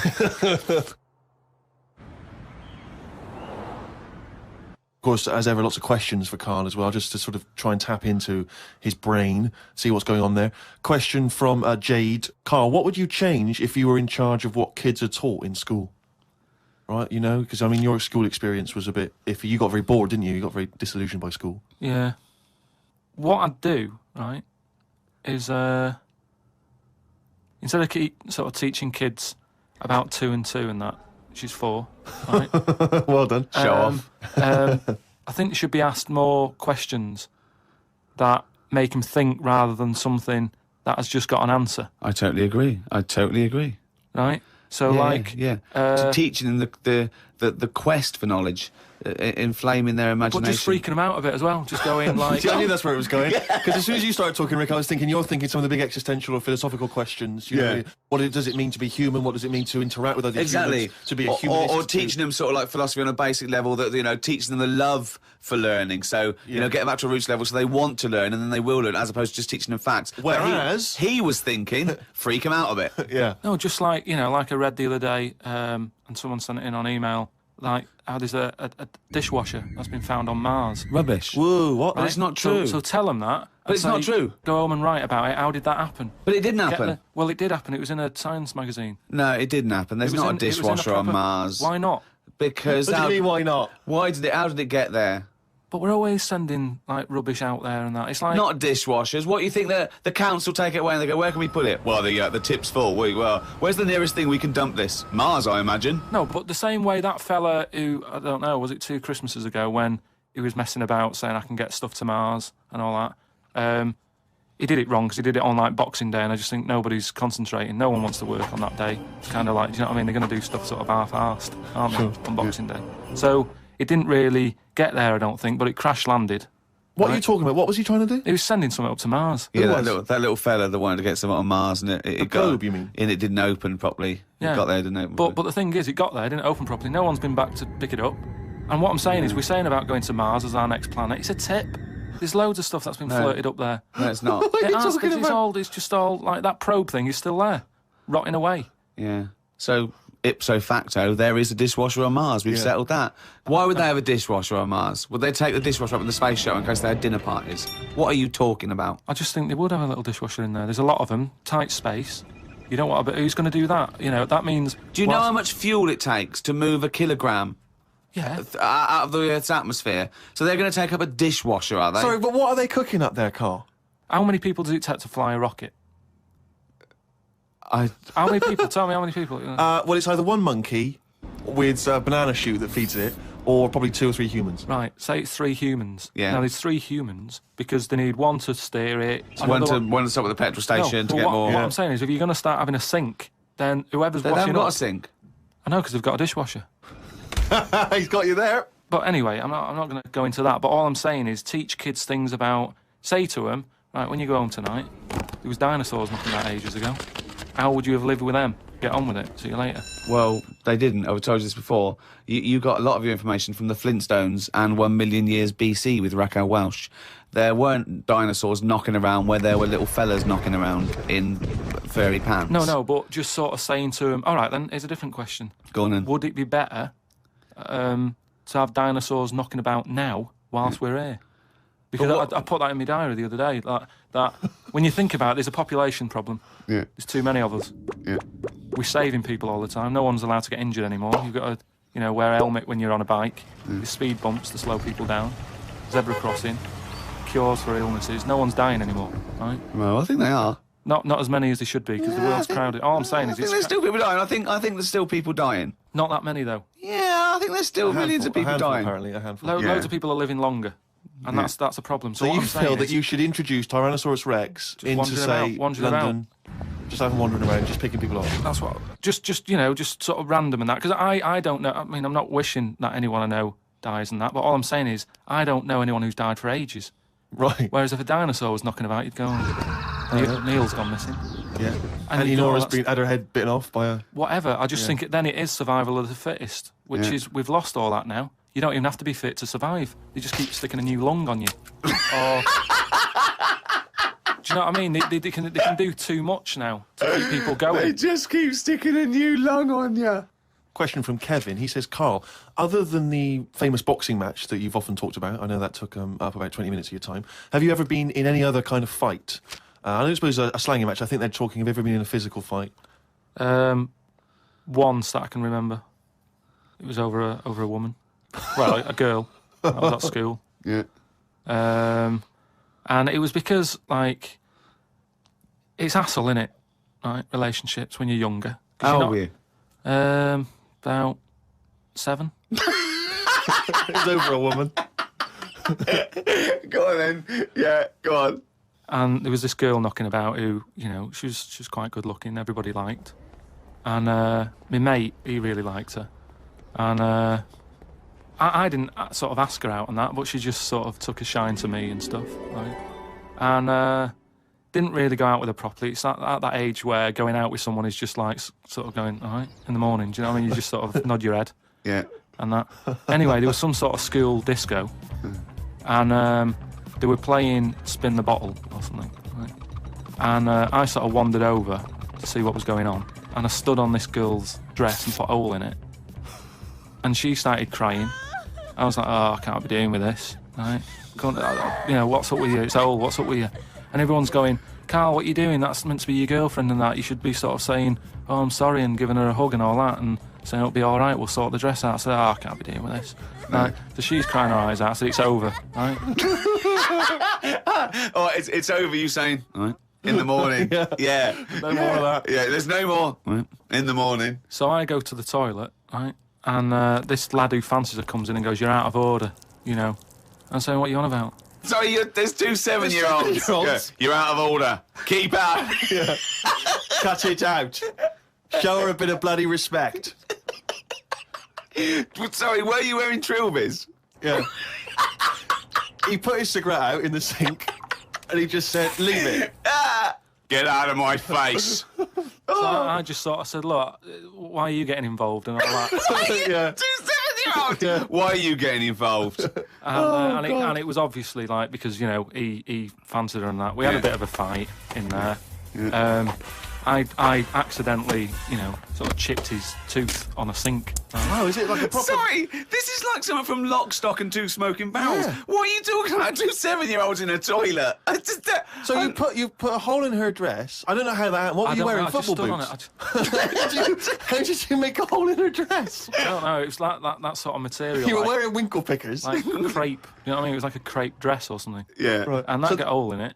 But so you're having and when you say you're having a fight, I mean, are you wrestling with it? You got arm locks and a little head bit of locks? wrestling and shoving about and that, and it was an accident. I didn't sort of go, right, I'm going to break your teeth or anything. It's just that I happened to push his head down, and his tooth hit the sink, Right. and it chipped and what have you. After that, like, I sort of left there and stuff, and we had to go into assembly, and there was a copper in there doing some presentation saying, listen, kids, you know, don't get into trouble, because we're out there and we'll get you. Right, so sort of try to teach the kids young not to get into any trouble and stuff. So I'm sat in the assembly room thinking, oh, God, there's a copper here talking, and my mate's going to come in a minute, like, with a chipped tooth and everything. And Questions are going to get asked. That's what kind of happened. I mean, the coppers didn't get involved. Yeah. Did you turn your back on violence after that then? Yeah. He said, you'll never take me alive, copper. So yeah, that was the sort of last fight. Brilliant. Some of the questions coming in now, Rick, are just, I don't know what they're intending, what response they're hoping for, really. This is one from Rob. He just says, I was just wondering, what are Karl's views on the human appendix? What do you think, Karl? What do you think of the human appendix? Never worried about it.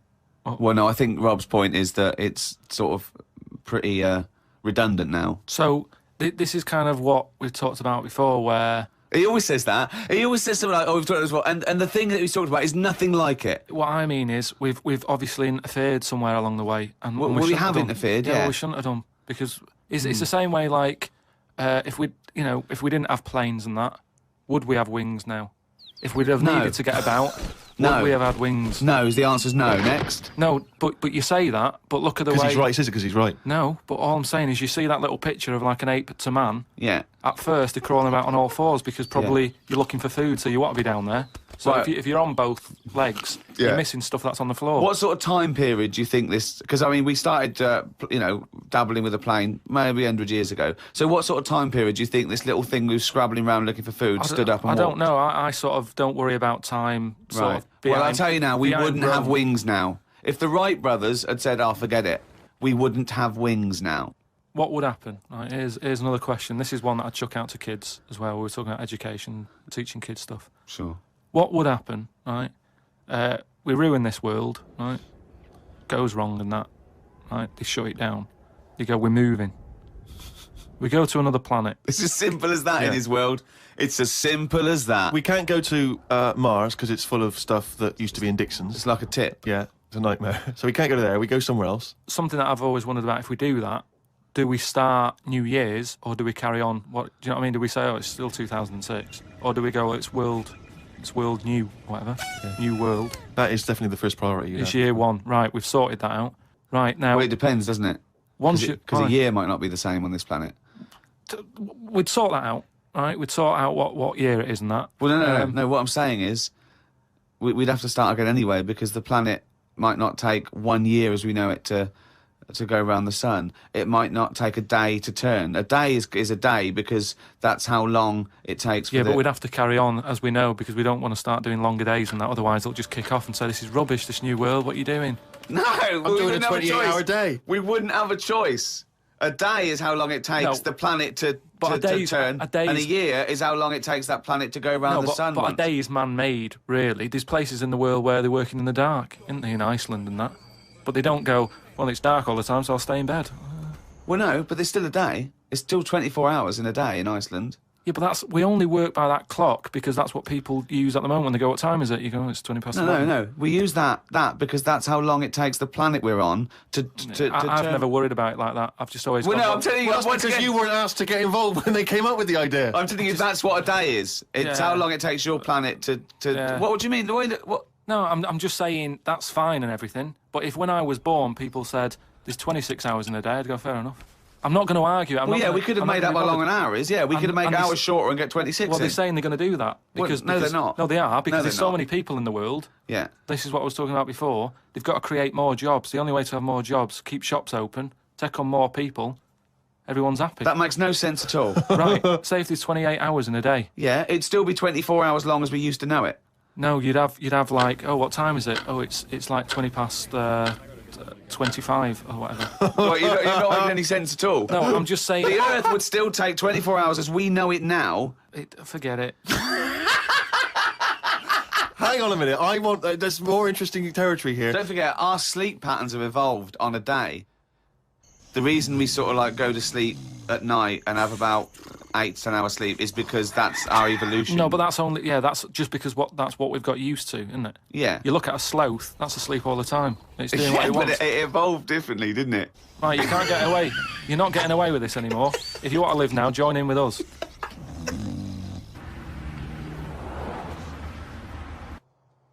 We do, of course, Rick, every week get thousands of emails. I mean, it's Freddie from Winchester says, of course, it was recently Valentine's Day.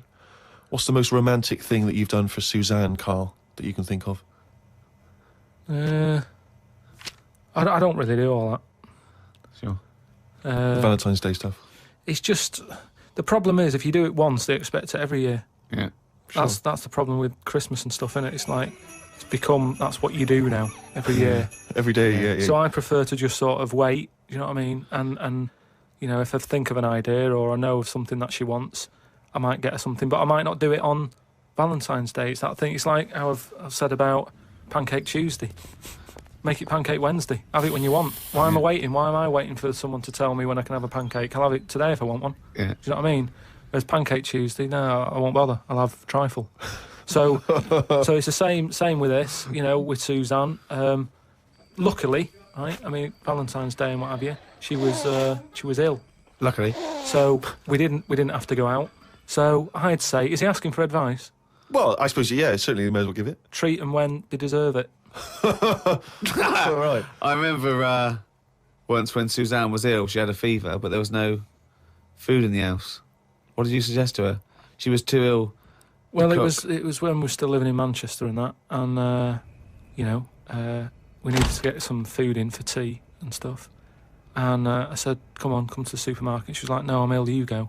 And I hate buying food. I just sort of get a bit blank when I'm looking at it. There's too much, isn't there? That's the problem. You go down all these aisles and there's just too much. So anyway, I said, no, come with me. She was like, oh, but I've got this fever, I'm hot and everything.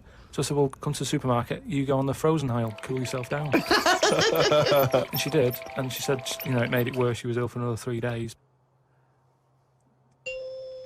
How would you go about chatting up a woman in a bar? What tips could you give? I've never worked like that. It's always been like a friend of a friend and all that, and just happened to meet them.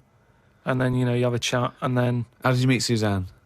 That was when I was working with her, and she gave me 20p for the hot chocolate machine. She never asked for it back. Thought she's all right. Been there sort of 11 years, so it works. Has she ever given you that? You've never given that 20p never back? asked for it back. And did you return the favour, perhaps on the next date? You buy her a Kit Kat or something? No, I don't think I did. I think word got out that she liked me and that. And what did I do? I think I did some work for her, did some editing for her, to sort of show off my skills and that. Sure. And she was like, oh, you're good at this, aren't you? I was like, yeah. And I think she got us another drink because I was doing that editing for her in my own time. So you're up on the deal, aren't you? Because I know now, I know for a fact you've not spent any money on her in 11 years, so you're 40p up. At least. Lawrence from New York says, I was wondering how Mr. K. Pilkington would interpret this famous saying of philosopher Ludwig Wittgenstein. The quote is, if a lion could talk, we could not understand him. Even if he's English. Yeah, if a lion could speak English, so there's no language barrier, he's speaking English words and using all the correct grammar and everything, but you wouldn't be able to understand what he was saying. Why? Because it is from a different world. His frames of reference would be so bizarre that you wouldn't be able to get a grasp on what he was talking about, because you'd have so little in common, even if he used real words. No, but he's talking English. Yeah, no, but his reference points would be just so far removed.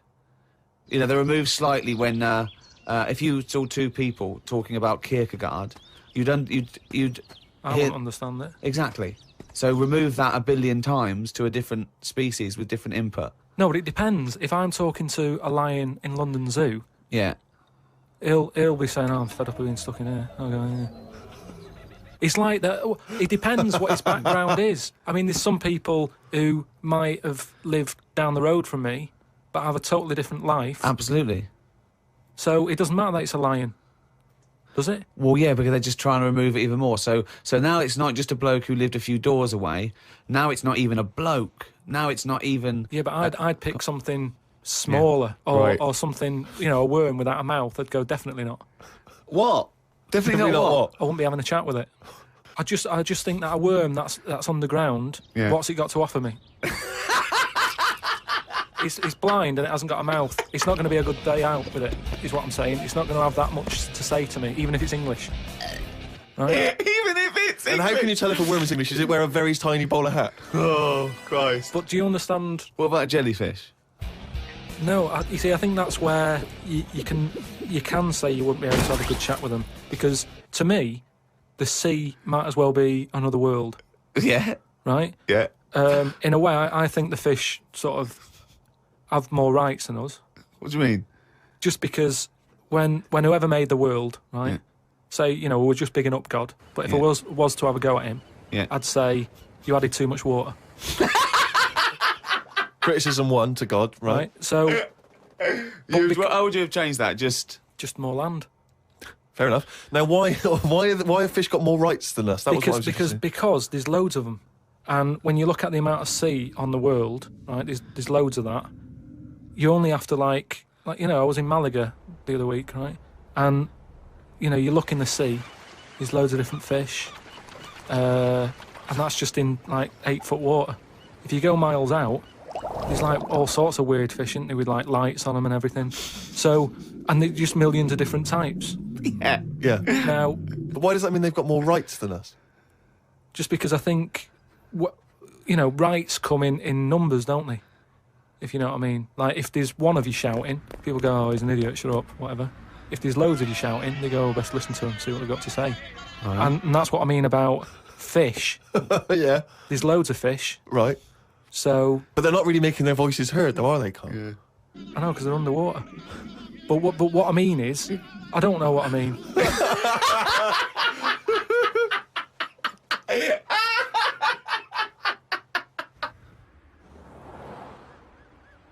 Carl, right? What do you think it's like being a crab? If you could go now, your mind into a crab, what would you see? Where would you be? What would you be doing? What would you be thinking? What would you think of all the other things? The crabs you'd see, the squids you'd see. What's it like? Do you think? I want you to. It's like creative writing. Just think. Just let yourself go. Come on.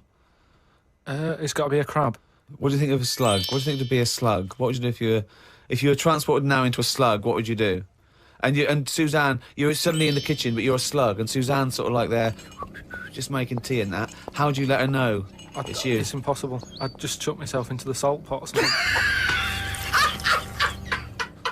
No, because what do you do? I'd hate that. That would be horrible, that. Oh, God. Have you ever read Franz Kafka's Metamorphosis? Don't In which think a so. man wakes up and he's turned into a giant beetle? And that's the whole story. I think it might be of interest to you. So what happened to him with the beetle?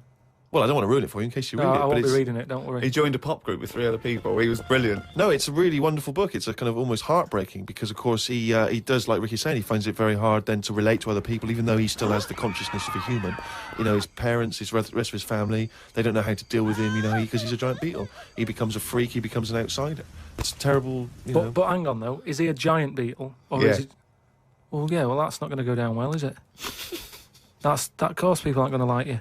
But if it's a normal-sized one, then you just get in with the other beetles, don't you?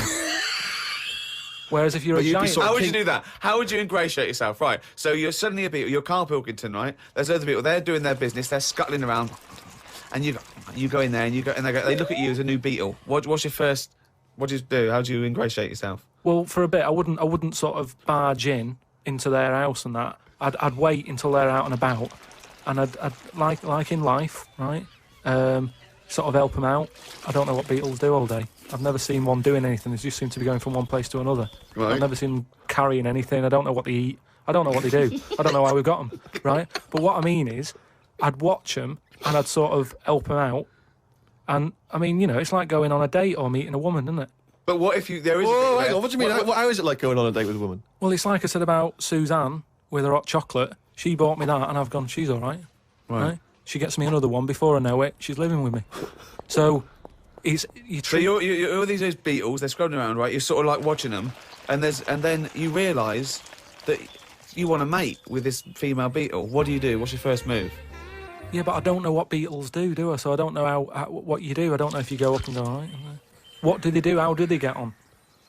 Well, It's a different world. I don't know yet, do I? Because I haven't done it. would you feel bad, because having your own mind in this beetle, right?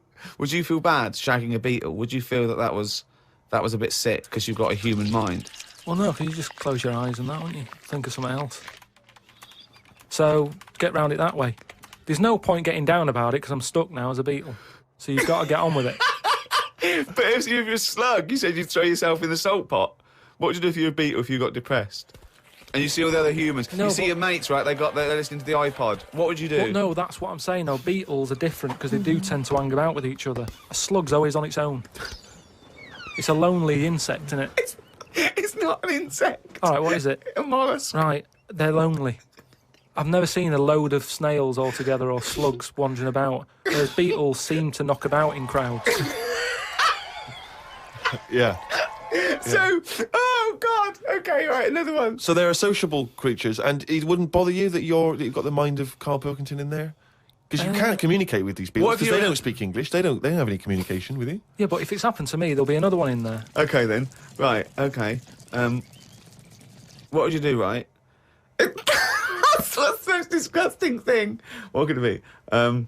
What would you do? Right. If you were suddenly a fly, right, and you were knocking around with the flies, right, and you had to land on some, Excrement? yeah. What would you do? Yeah, but I don't have to. What do you mean? You're a fly. Yeah, You're but I loving wouldn't. No, I wouldn't be loving it, though, would I? it. Why? Because I'm me in that fly's head. So I don't think other flies would be going, come on, join in. I'd just be like, no, I'll wait here, wait, watch and that. Because I don't see why they have to do that.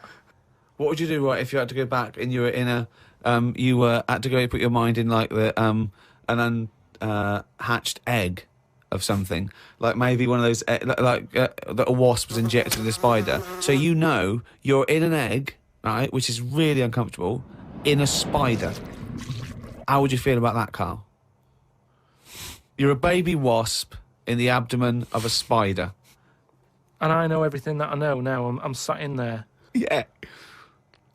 And now I'm in a spider as an unborn wasp. What the fuck am I doing here? What's going on?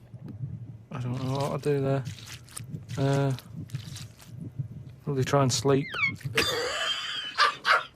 There's nothing else to do, though, is there? I just pray to God it never happens.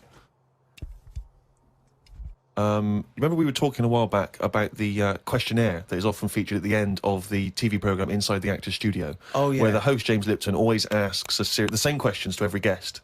And it's just supposed to sort of, get their creative, juices flowing, their mind working. We did ask Karl some of them. We never completed the questionnaire. Oh, let's I thought carry I'd on with fire that a few then. more at him. And that'll also introduce people to the way his mind works a little bit. Okay. What sound or noise do you love, Karl? There isn't really one that I love. Nice noises, Yeah. like the ones you get. Like I like going in the park, right?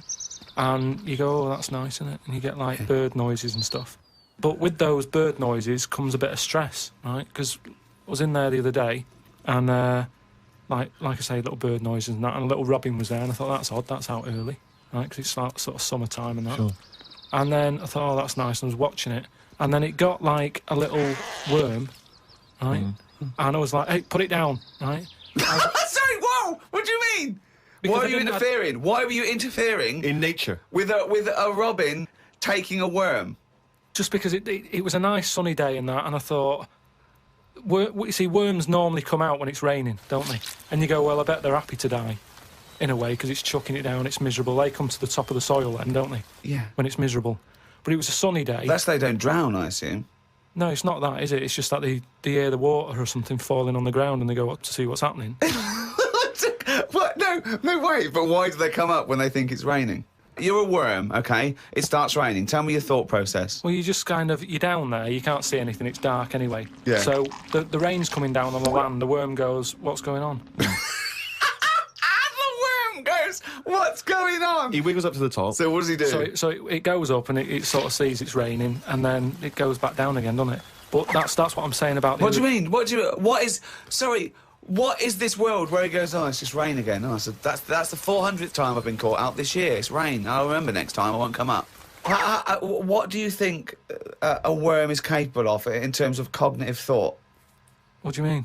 Well, a worm can basically tell certain chemicals and certain light patterns. That's all it is, really. Yeah, and It's not thinking, it's not choosing its favourite food. you don't know that, though, is what I'm saying. You don't know what things are thinking. Everything thinks. No, it doesn't. No, it doesn't. No. The thinking... There's something in this room that's not. All right, what about this one, then? What about flowers? Do you think they've got A mind. a feeling? Because here's something that... Again, they use phototropism. They go towards the sun.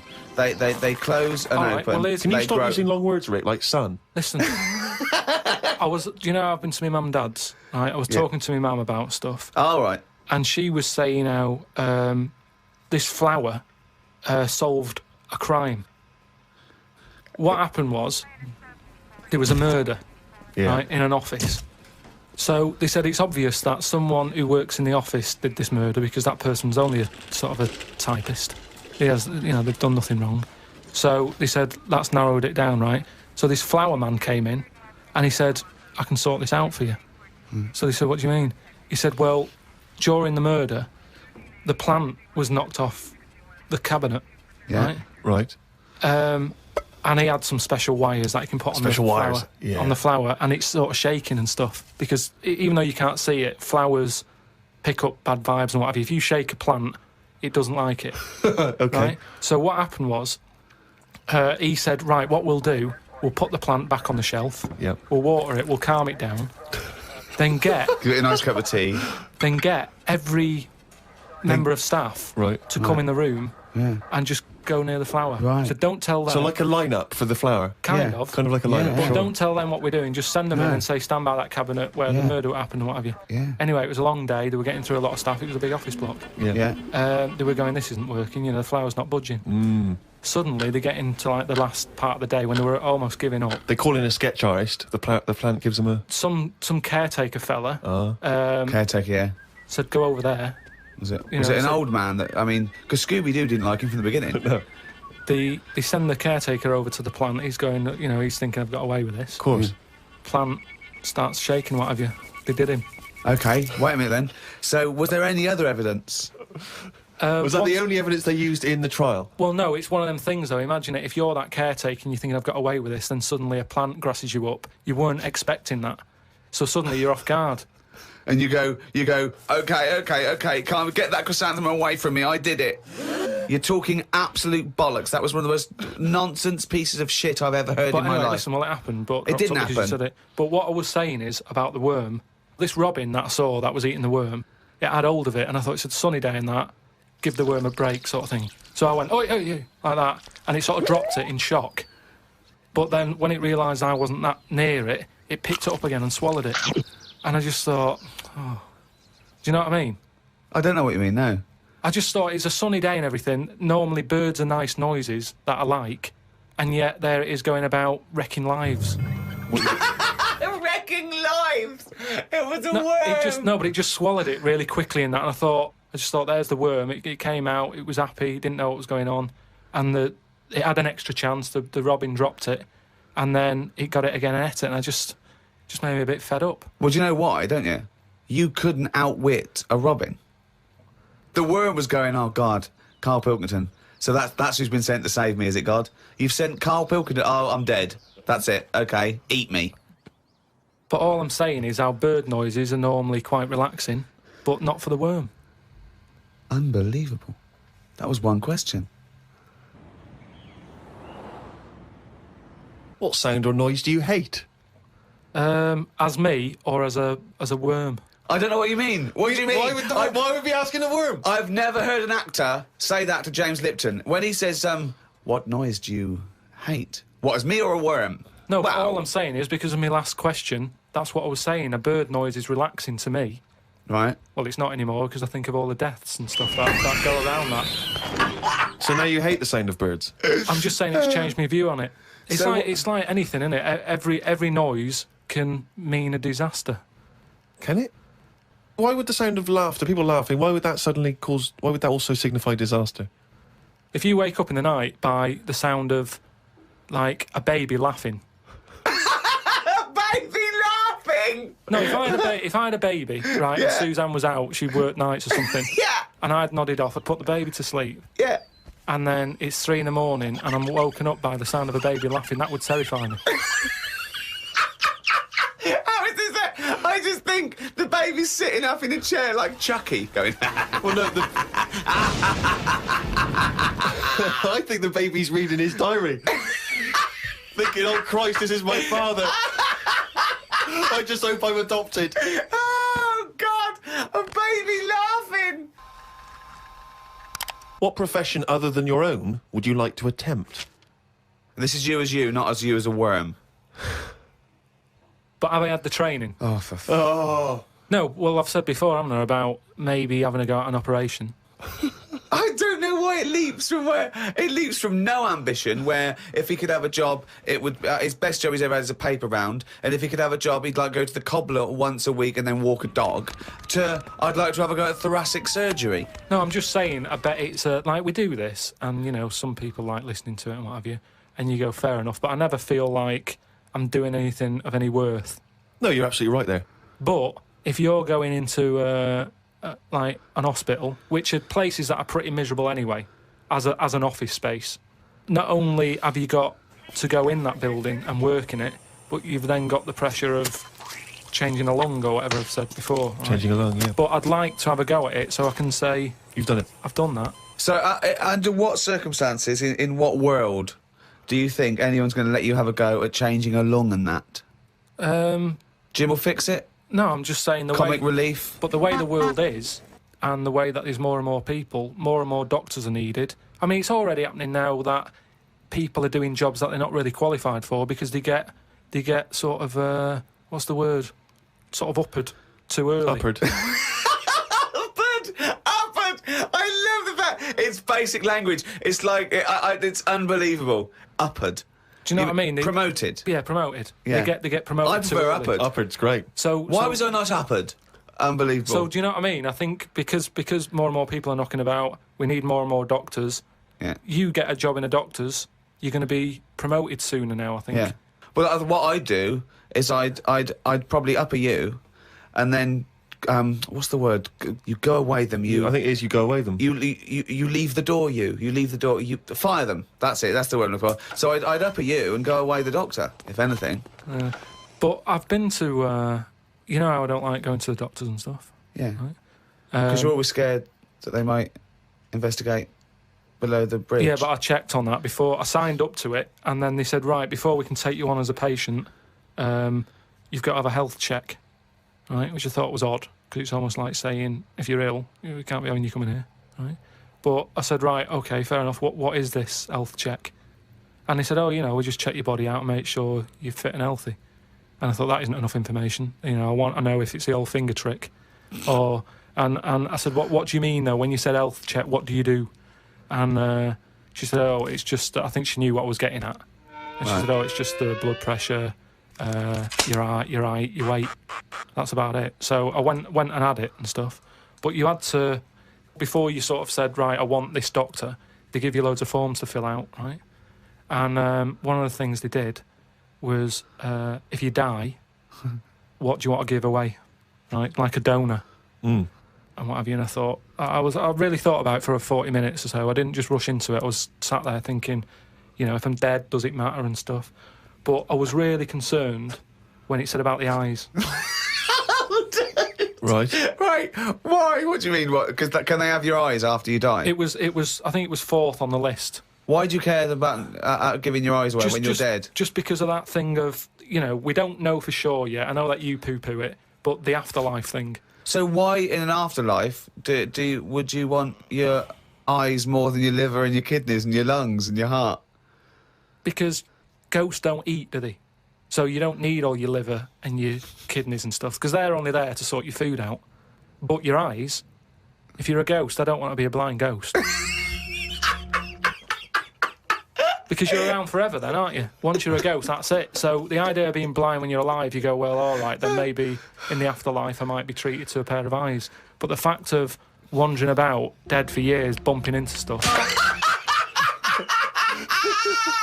Oh, God! Oh, it's amazing! So that's an amazing image. So I didn't tick that box. But why? I don't understand. In your theory of the afterlife, why is it that this ghostly Karl, why can he survive without a heart, but he can't survive without eyes? Why? Do you see what I mean? Surely, if you're this ghostly apparition, you can just see everything and you can do everything. You don't need the body. No, because you're a ghost. Yeah, I know, but I think when you're a ghost, say like how they've seen ghosts in. Right, could I just say now for any listeners, this is not the thoughts and beliefs of the management. There is no such thing as ghosts. I do not believe in ghosts. I do not believe in ESP or any mumbo jumbo. Carry on, Carl. So when there's a ghost, yeah. When they see ghosts in like old castles and stuff, yeah, they've had their head cut off because they've been up to no good, right, years ago. But they're carrying it around normally under their arm. That's what I'm saying. It hasn't reattached itself. So if you take the eyes out... But Karl, how is this ghostly creature able to function? It doesn't have its head on anyway. It's carrying it under its arm. So the suspicion is it doesn't need its head. No, it does. It just happens to be carrying it around because it wants to keep it with it. The ghost is always in the last condition that it was in when it was in... Who makes these rules? The way you are in your last bit of life is how you are as a ghost forever, even in the fashion. Like I say, the ghosts that you see never wear modern clothes, so it's always the Victorian stuff. Now, if they could change it, they would, but they can't because they're stuck with it. So that's why did you see cavemen ghosts? When did ghosts start? They didn't kick in till about 1830, did they? What if you die when you're having a rectal examination? Are you always bent forward with your trousers around your ankles and someone's finger up your arse? But why would you die when you're having that done? That's why I'm not having it done. If that's you saying. No. But you might have both been suddenly killed in a terrible disaster. Yeah, a meteorite hit you. That's when you get the moaning ghosts, isn't it? They're the ones who aren't happy. So you're going round, bent forward, you've got a doctor's finger up your arse, and what are you doing? You're sort of going, oh... And that's when you have to get the vicar round. What do you mean? Because they have to put you to rest and what have you, don't they? And what does a vicar do when he's going... So I get the vicar round. It's years later, it's 100 years later, you're around this doctor's surgery and there's people coming, and the doctor there, the new doctor there, and it's 2073, and they go... Vicar. They go, Vicar, there's a strange ghostly apparition. It looks like an old doctor, right? And he's got his fingers up this sort of like little... It's like a chimpanzee, but with a shaved head. No, but the doctor wouldn't be... Are you saying the doctor dies as well? Yeah, they both die. You die at the same time with his finger up your ass. And so you're forever having a little rectal examination with your little trousers around your ankles. Well, that's when it'd be best not to have your eyes.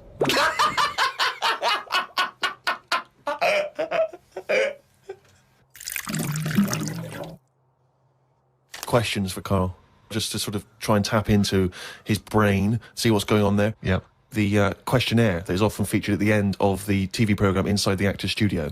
If heaven exists, what would you like to hear God say when you arrive at the pearly gates? Is that how it works? Oh. No, what do you mean? What's the question? Well, I don't know. You hear so many other things that you have to go through other gates. I can't imagine him being on the door, is what I'm saying. If he owns a place, what's he doing there? He could put anyone on it. It's St. Peter, isn't it, who's normally minding the gates, famously. Right, so it's him asking me. OK, well, let's say it's St. Peter. No, you go through the gate, Peter goes, oh, you're expected, he's got an appointment, we're going through to God, go through a few doors, go up top floor, right, past the executive washroom, into his big office, OK, that overlooks the universe. So what? So you've gone in to see God, it's an audience with God, you've died, you've gone to heaven, and what would you like God to say to you at that point? Probably just say, you've done well and that in your life. You never did anybody any harm. So, welcome to heaven. Any problems, give us a shout. Here's a little layout of like a little map. It's kind of like... I love this. This is a great answer. And my favourite one is you never did anyone any harm. That's great. That's a brilliant thing for God to say. Yeah. So hang on, he's giving you a little map. So he's giving you a little map of the area. It's big. He'll sort of say, this is where you go for this is where you go for that. I'd probably ask him about the ghost situation. I'd say, am I now a ghost then? Or is this just like another planet that I've come onto? Right. I don't know if he'd answer that. I don't know if he'd be sort of a bit... Bit cagey. Yeah. A little bit like, well, I don't want to panic you and stuff. I'd say, right, is it right that I can see past family and that?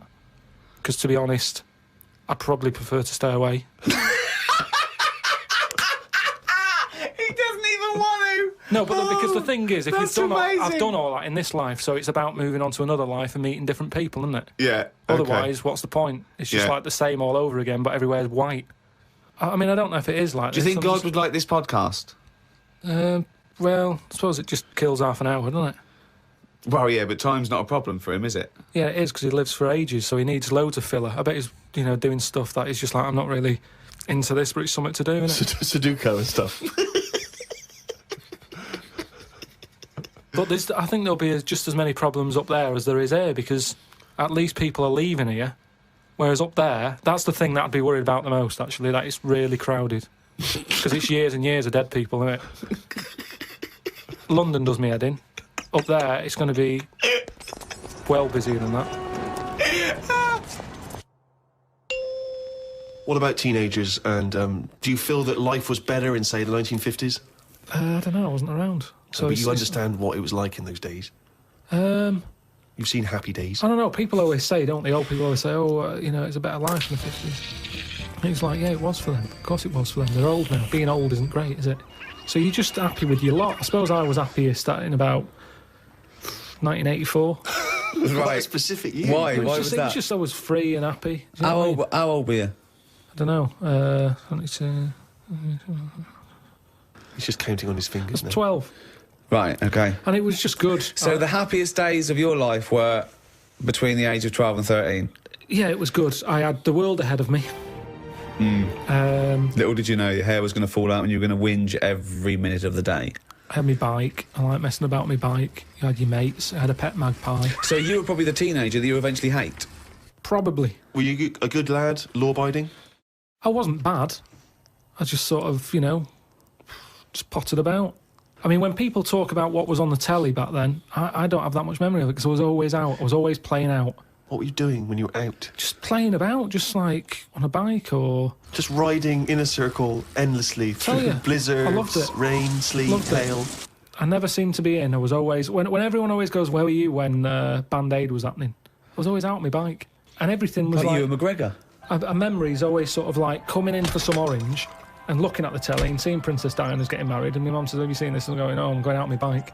I was always doing that. The only time I was in the house... This is why you don't know anything, because you never stopped. Yeah, but this is what being a kid's about. But That's all what I the mean, being information free. you have, Carl, is as though you've gleaned it as you raced by on a bike. It's almost like, every piece of information you have. Your hair blowing in the wind. Carl, your hair will blow out one day. Oh, don't talk stupid, ma'am. was easy. So yeah, 12 to 13 was good. But you see... And it was all downhill from then, was it? 13, you're a teenager then, aren't you? Life got tough. Yeah. How did it get tough? Just straight away when I was 13, my mum was like, oh, it's your 13th birthday, you're a teenager now. Right. And she gave us a quid to go and get a cake to celebrate it. Went to the supermarket, got a cake, and I just thought, I don't like the look of this. Don't like the look of the way the future is here. On his 13th birthday. Well, you were buying a cake. What did you see at the supermarket? It was kind of like, I don't know, I suddenly felt grown up. I didn't like it. But I think you were always about 58, really, with your outlook. Well, yeah, my mum always said I was old. She said I was an old baby. She said I could frown before I could walk. So they always had a bit of a worry look on my face. Didn't say much, just always listened. My eyes moved about more than I did. Just sat there looking around, looking stressed. My eyes moved about more than I did. Oh dear, couldn't walk. Well, I can't walk, but I'll try and get a bit of movement in my face. It's a workout, a baby workout. Oh, babies, well, if you can't walk, what about your face? Let your face do the walking. It sounds like that horror film. It sounds like Pilkington's Baby. Yeah. Just you lying there in your cot. I didn't like all the stuff that's set up for you. Like, my mum tried to send me to, a nursery. I said, no, I'm not having this. Just like that. I said when I'm not having this. when I'm older and I've got to go, I'll go, but let's leave out this bit. And she said, all right. She was, I love the fact he could reason with her. I love him. He's 3 years old with a pipe. She's going, you're going to nurse. She goes, I think not, Mum. I mean, kids don't play out, do they? Kids, parents are scared to let the kids play out, and that's why the streets are dangerous now, because no one's playing out on the streets. Whereas when I was a kid, everyone was out on the streets. The streets were safer, because there was more people knocking about. Right. Let the kids play out. It must be like a constant, like a Larry painting, his front garden, do you know what I mean? Just loads of people just There was walking never any around. problems. I was sort of taken away by some fella. What? Hang on a minute. What? No, I was playing about in the garden. Yeah. But my dad's mate, Tony, he did tiling with him. He drove past, and he saw me looking a bit fed up, so he just leant over, picked me up, took me to the pub. Now, the thing is, there wasn't panic. People weren't going, oh, God, where's Karl gone? He's out. Just... How old were you? He's down the pub. He's 4 years old, yeah. But he's only having a... He's down the pub with Tony, probably playing darts. Yeah, I was about 3 or 4. Sorry, so some bloke drives by who happens to be a friend of your dad's, thinks that baby looks grumpy. Yeah. I'm taking him down to the pub. That's what it was Tony, like. you bringing a baby to the pub? Yeah, I might do, yeah, we're all bringing ours. All right, see you later, mate. Well, that's what I'm saying. Whereas now they go, the baby's gone. There's a big full-on panic going Yeah, on. but I think it says more about your parents that they didn't do that. They looked out in the back car and you were gone. Some bloke's driving off in a van. They're just going, oh, well, We rode down the pub. doesn't Princess Diana look lovely? This is absurd. So what happened when you got down the pub? I just was there for a bit, and then For a bit, just had a game of pool. then my dad came in. It was like, oh, there you are. Oh, there you are! I love that! Where's my baby? Go in the door, I'm just going to have a quick pint. Oh, there you are. All right, mate. So, yeah, I think things were better back then. Karl, let's give him a list. Top 5 something. What are you interested in? Are you interested in news, sport, TV, cars, movies, style? I mean, I'm into weird stuff, but it seems a bit tight to stick them in a list. What, like what? Well, like, you know, sort of freaky people and that. I've got that freak book. But I don't know if they'd be happy if I called one of them and said, good news, you're at number 1, because you've got 4 legs or whatever. I don't know. Do you know what I mean? OK, then, this is the Karl Pilkington Top 5 Freaks in at number 5. Probably something not too good at number 5, but it's still interesting. Lighthouse Man. Who's that? Lighthouse Man? What's Lighthouse Man? It's a fella with a hole in his head. And he, what he does, rather than moan about it, sticks a candle in it. Shut up. What are you talking about? Sticks a candle What are in you it. talking about? Where is the hole? I bet he didn't call himself Lighthouse Man, did he? Well, I don't know, it's just what he got nicknamed. Because he had this hole, doctors were like, there's nothing we can do, can't fill it. He thought, what can I do with it? And it was of the days when there was no electric and that. You had to walk about with a candle. So hang on a minute. I can have both Got a hands little for candle you. holder here. Stuck a candle in it, and he just got nicknamed the Lighthouse Man. So again, it's not that amazing, but I like the way he was sort of energy efficient. So was it in his forehead? No, on the very top of his head. That's perfect. You don't want it in the forehead, Steve. You'll have to walk back with That'd your be neck ridiculous. cricked. So he was like a kind of human jack-o'-lantern. Well, he's a Lighthouse Man. What does Steve? What Sorry, mate, yeah, I better forgot description about do you that. need than the Lighthouse Man? So yeah, he's probably at number 5. Wow, that's at number 5, Steve. Number 4. What about Pig-Faced Woman of Manchester Square? Again, you're getting what it says in the tin there, aren't you? Right. And it's just this woman who had a face like a pig. And the rumour was Yeah. that it wasn't a woman. Someone said it was a pet bear and they'd shaved it.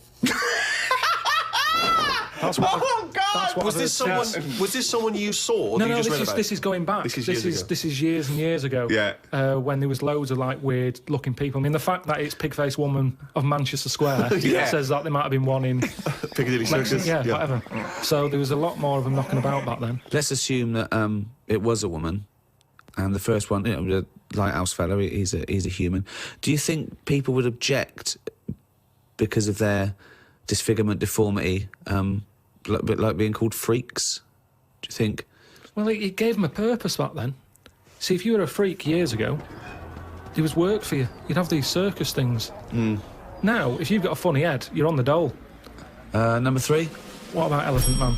Right. Stick him at number 3. He's Number 3. He's surely the most famous freak ever to have lived, isn't he? he's the one who got me into it.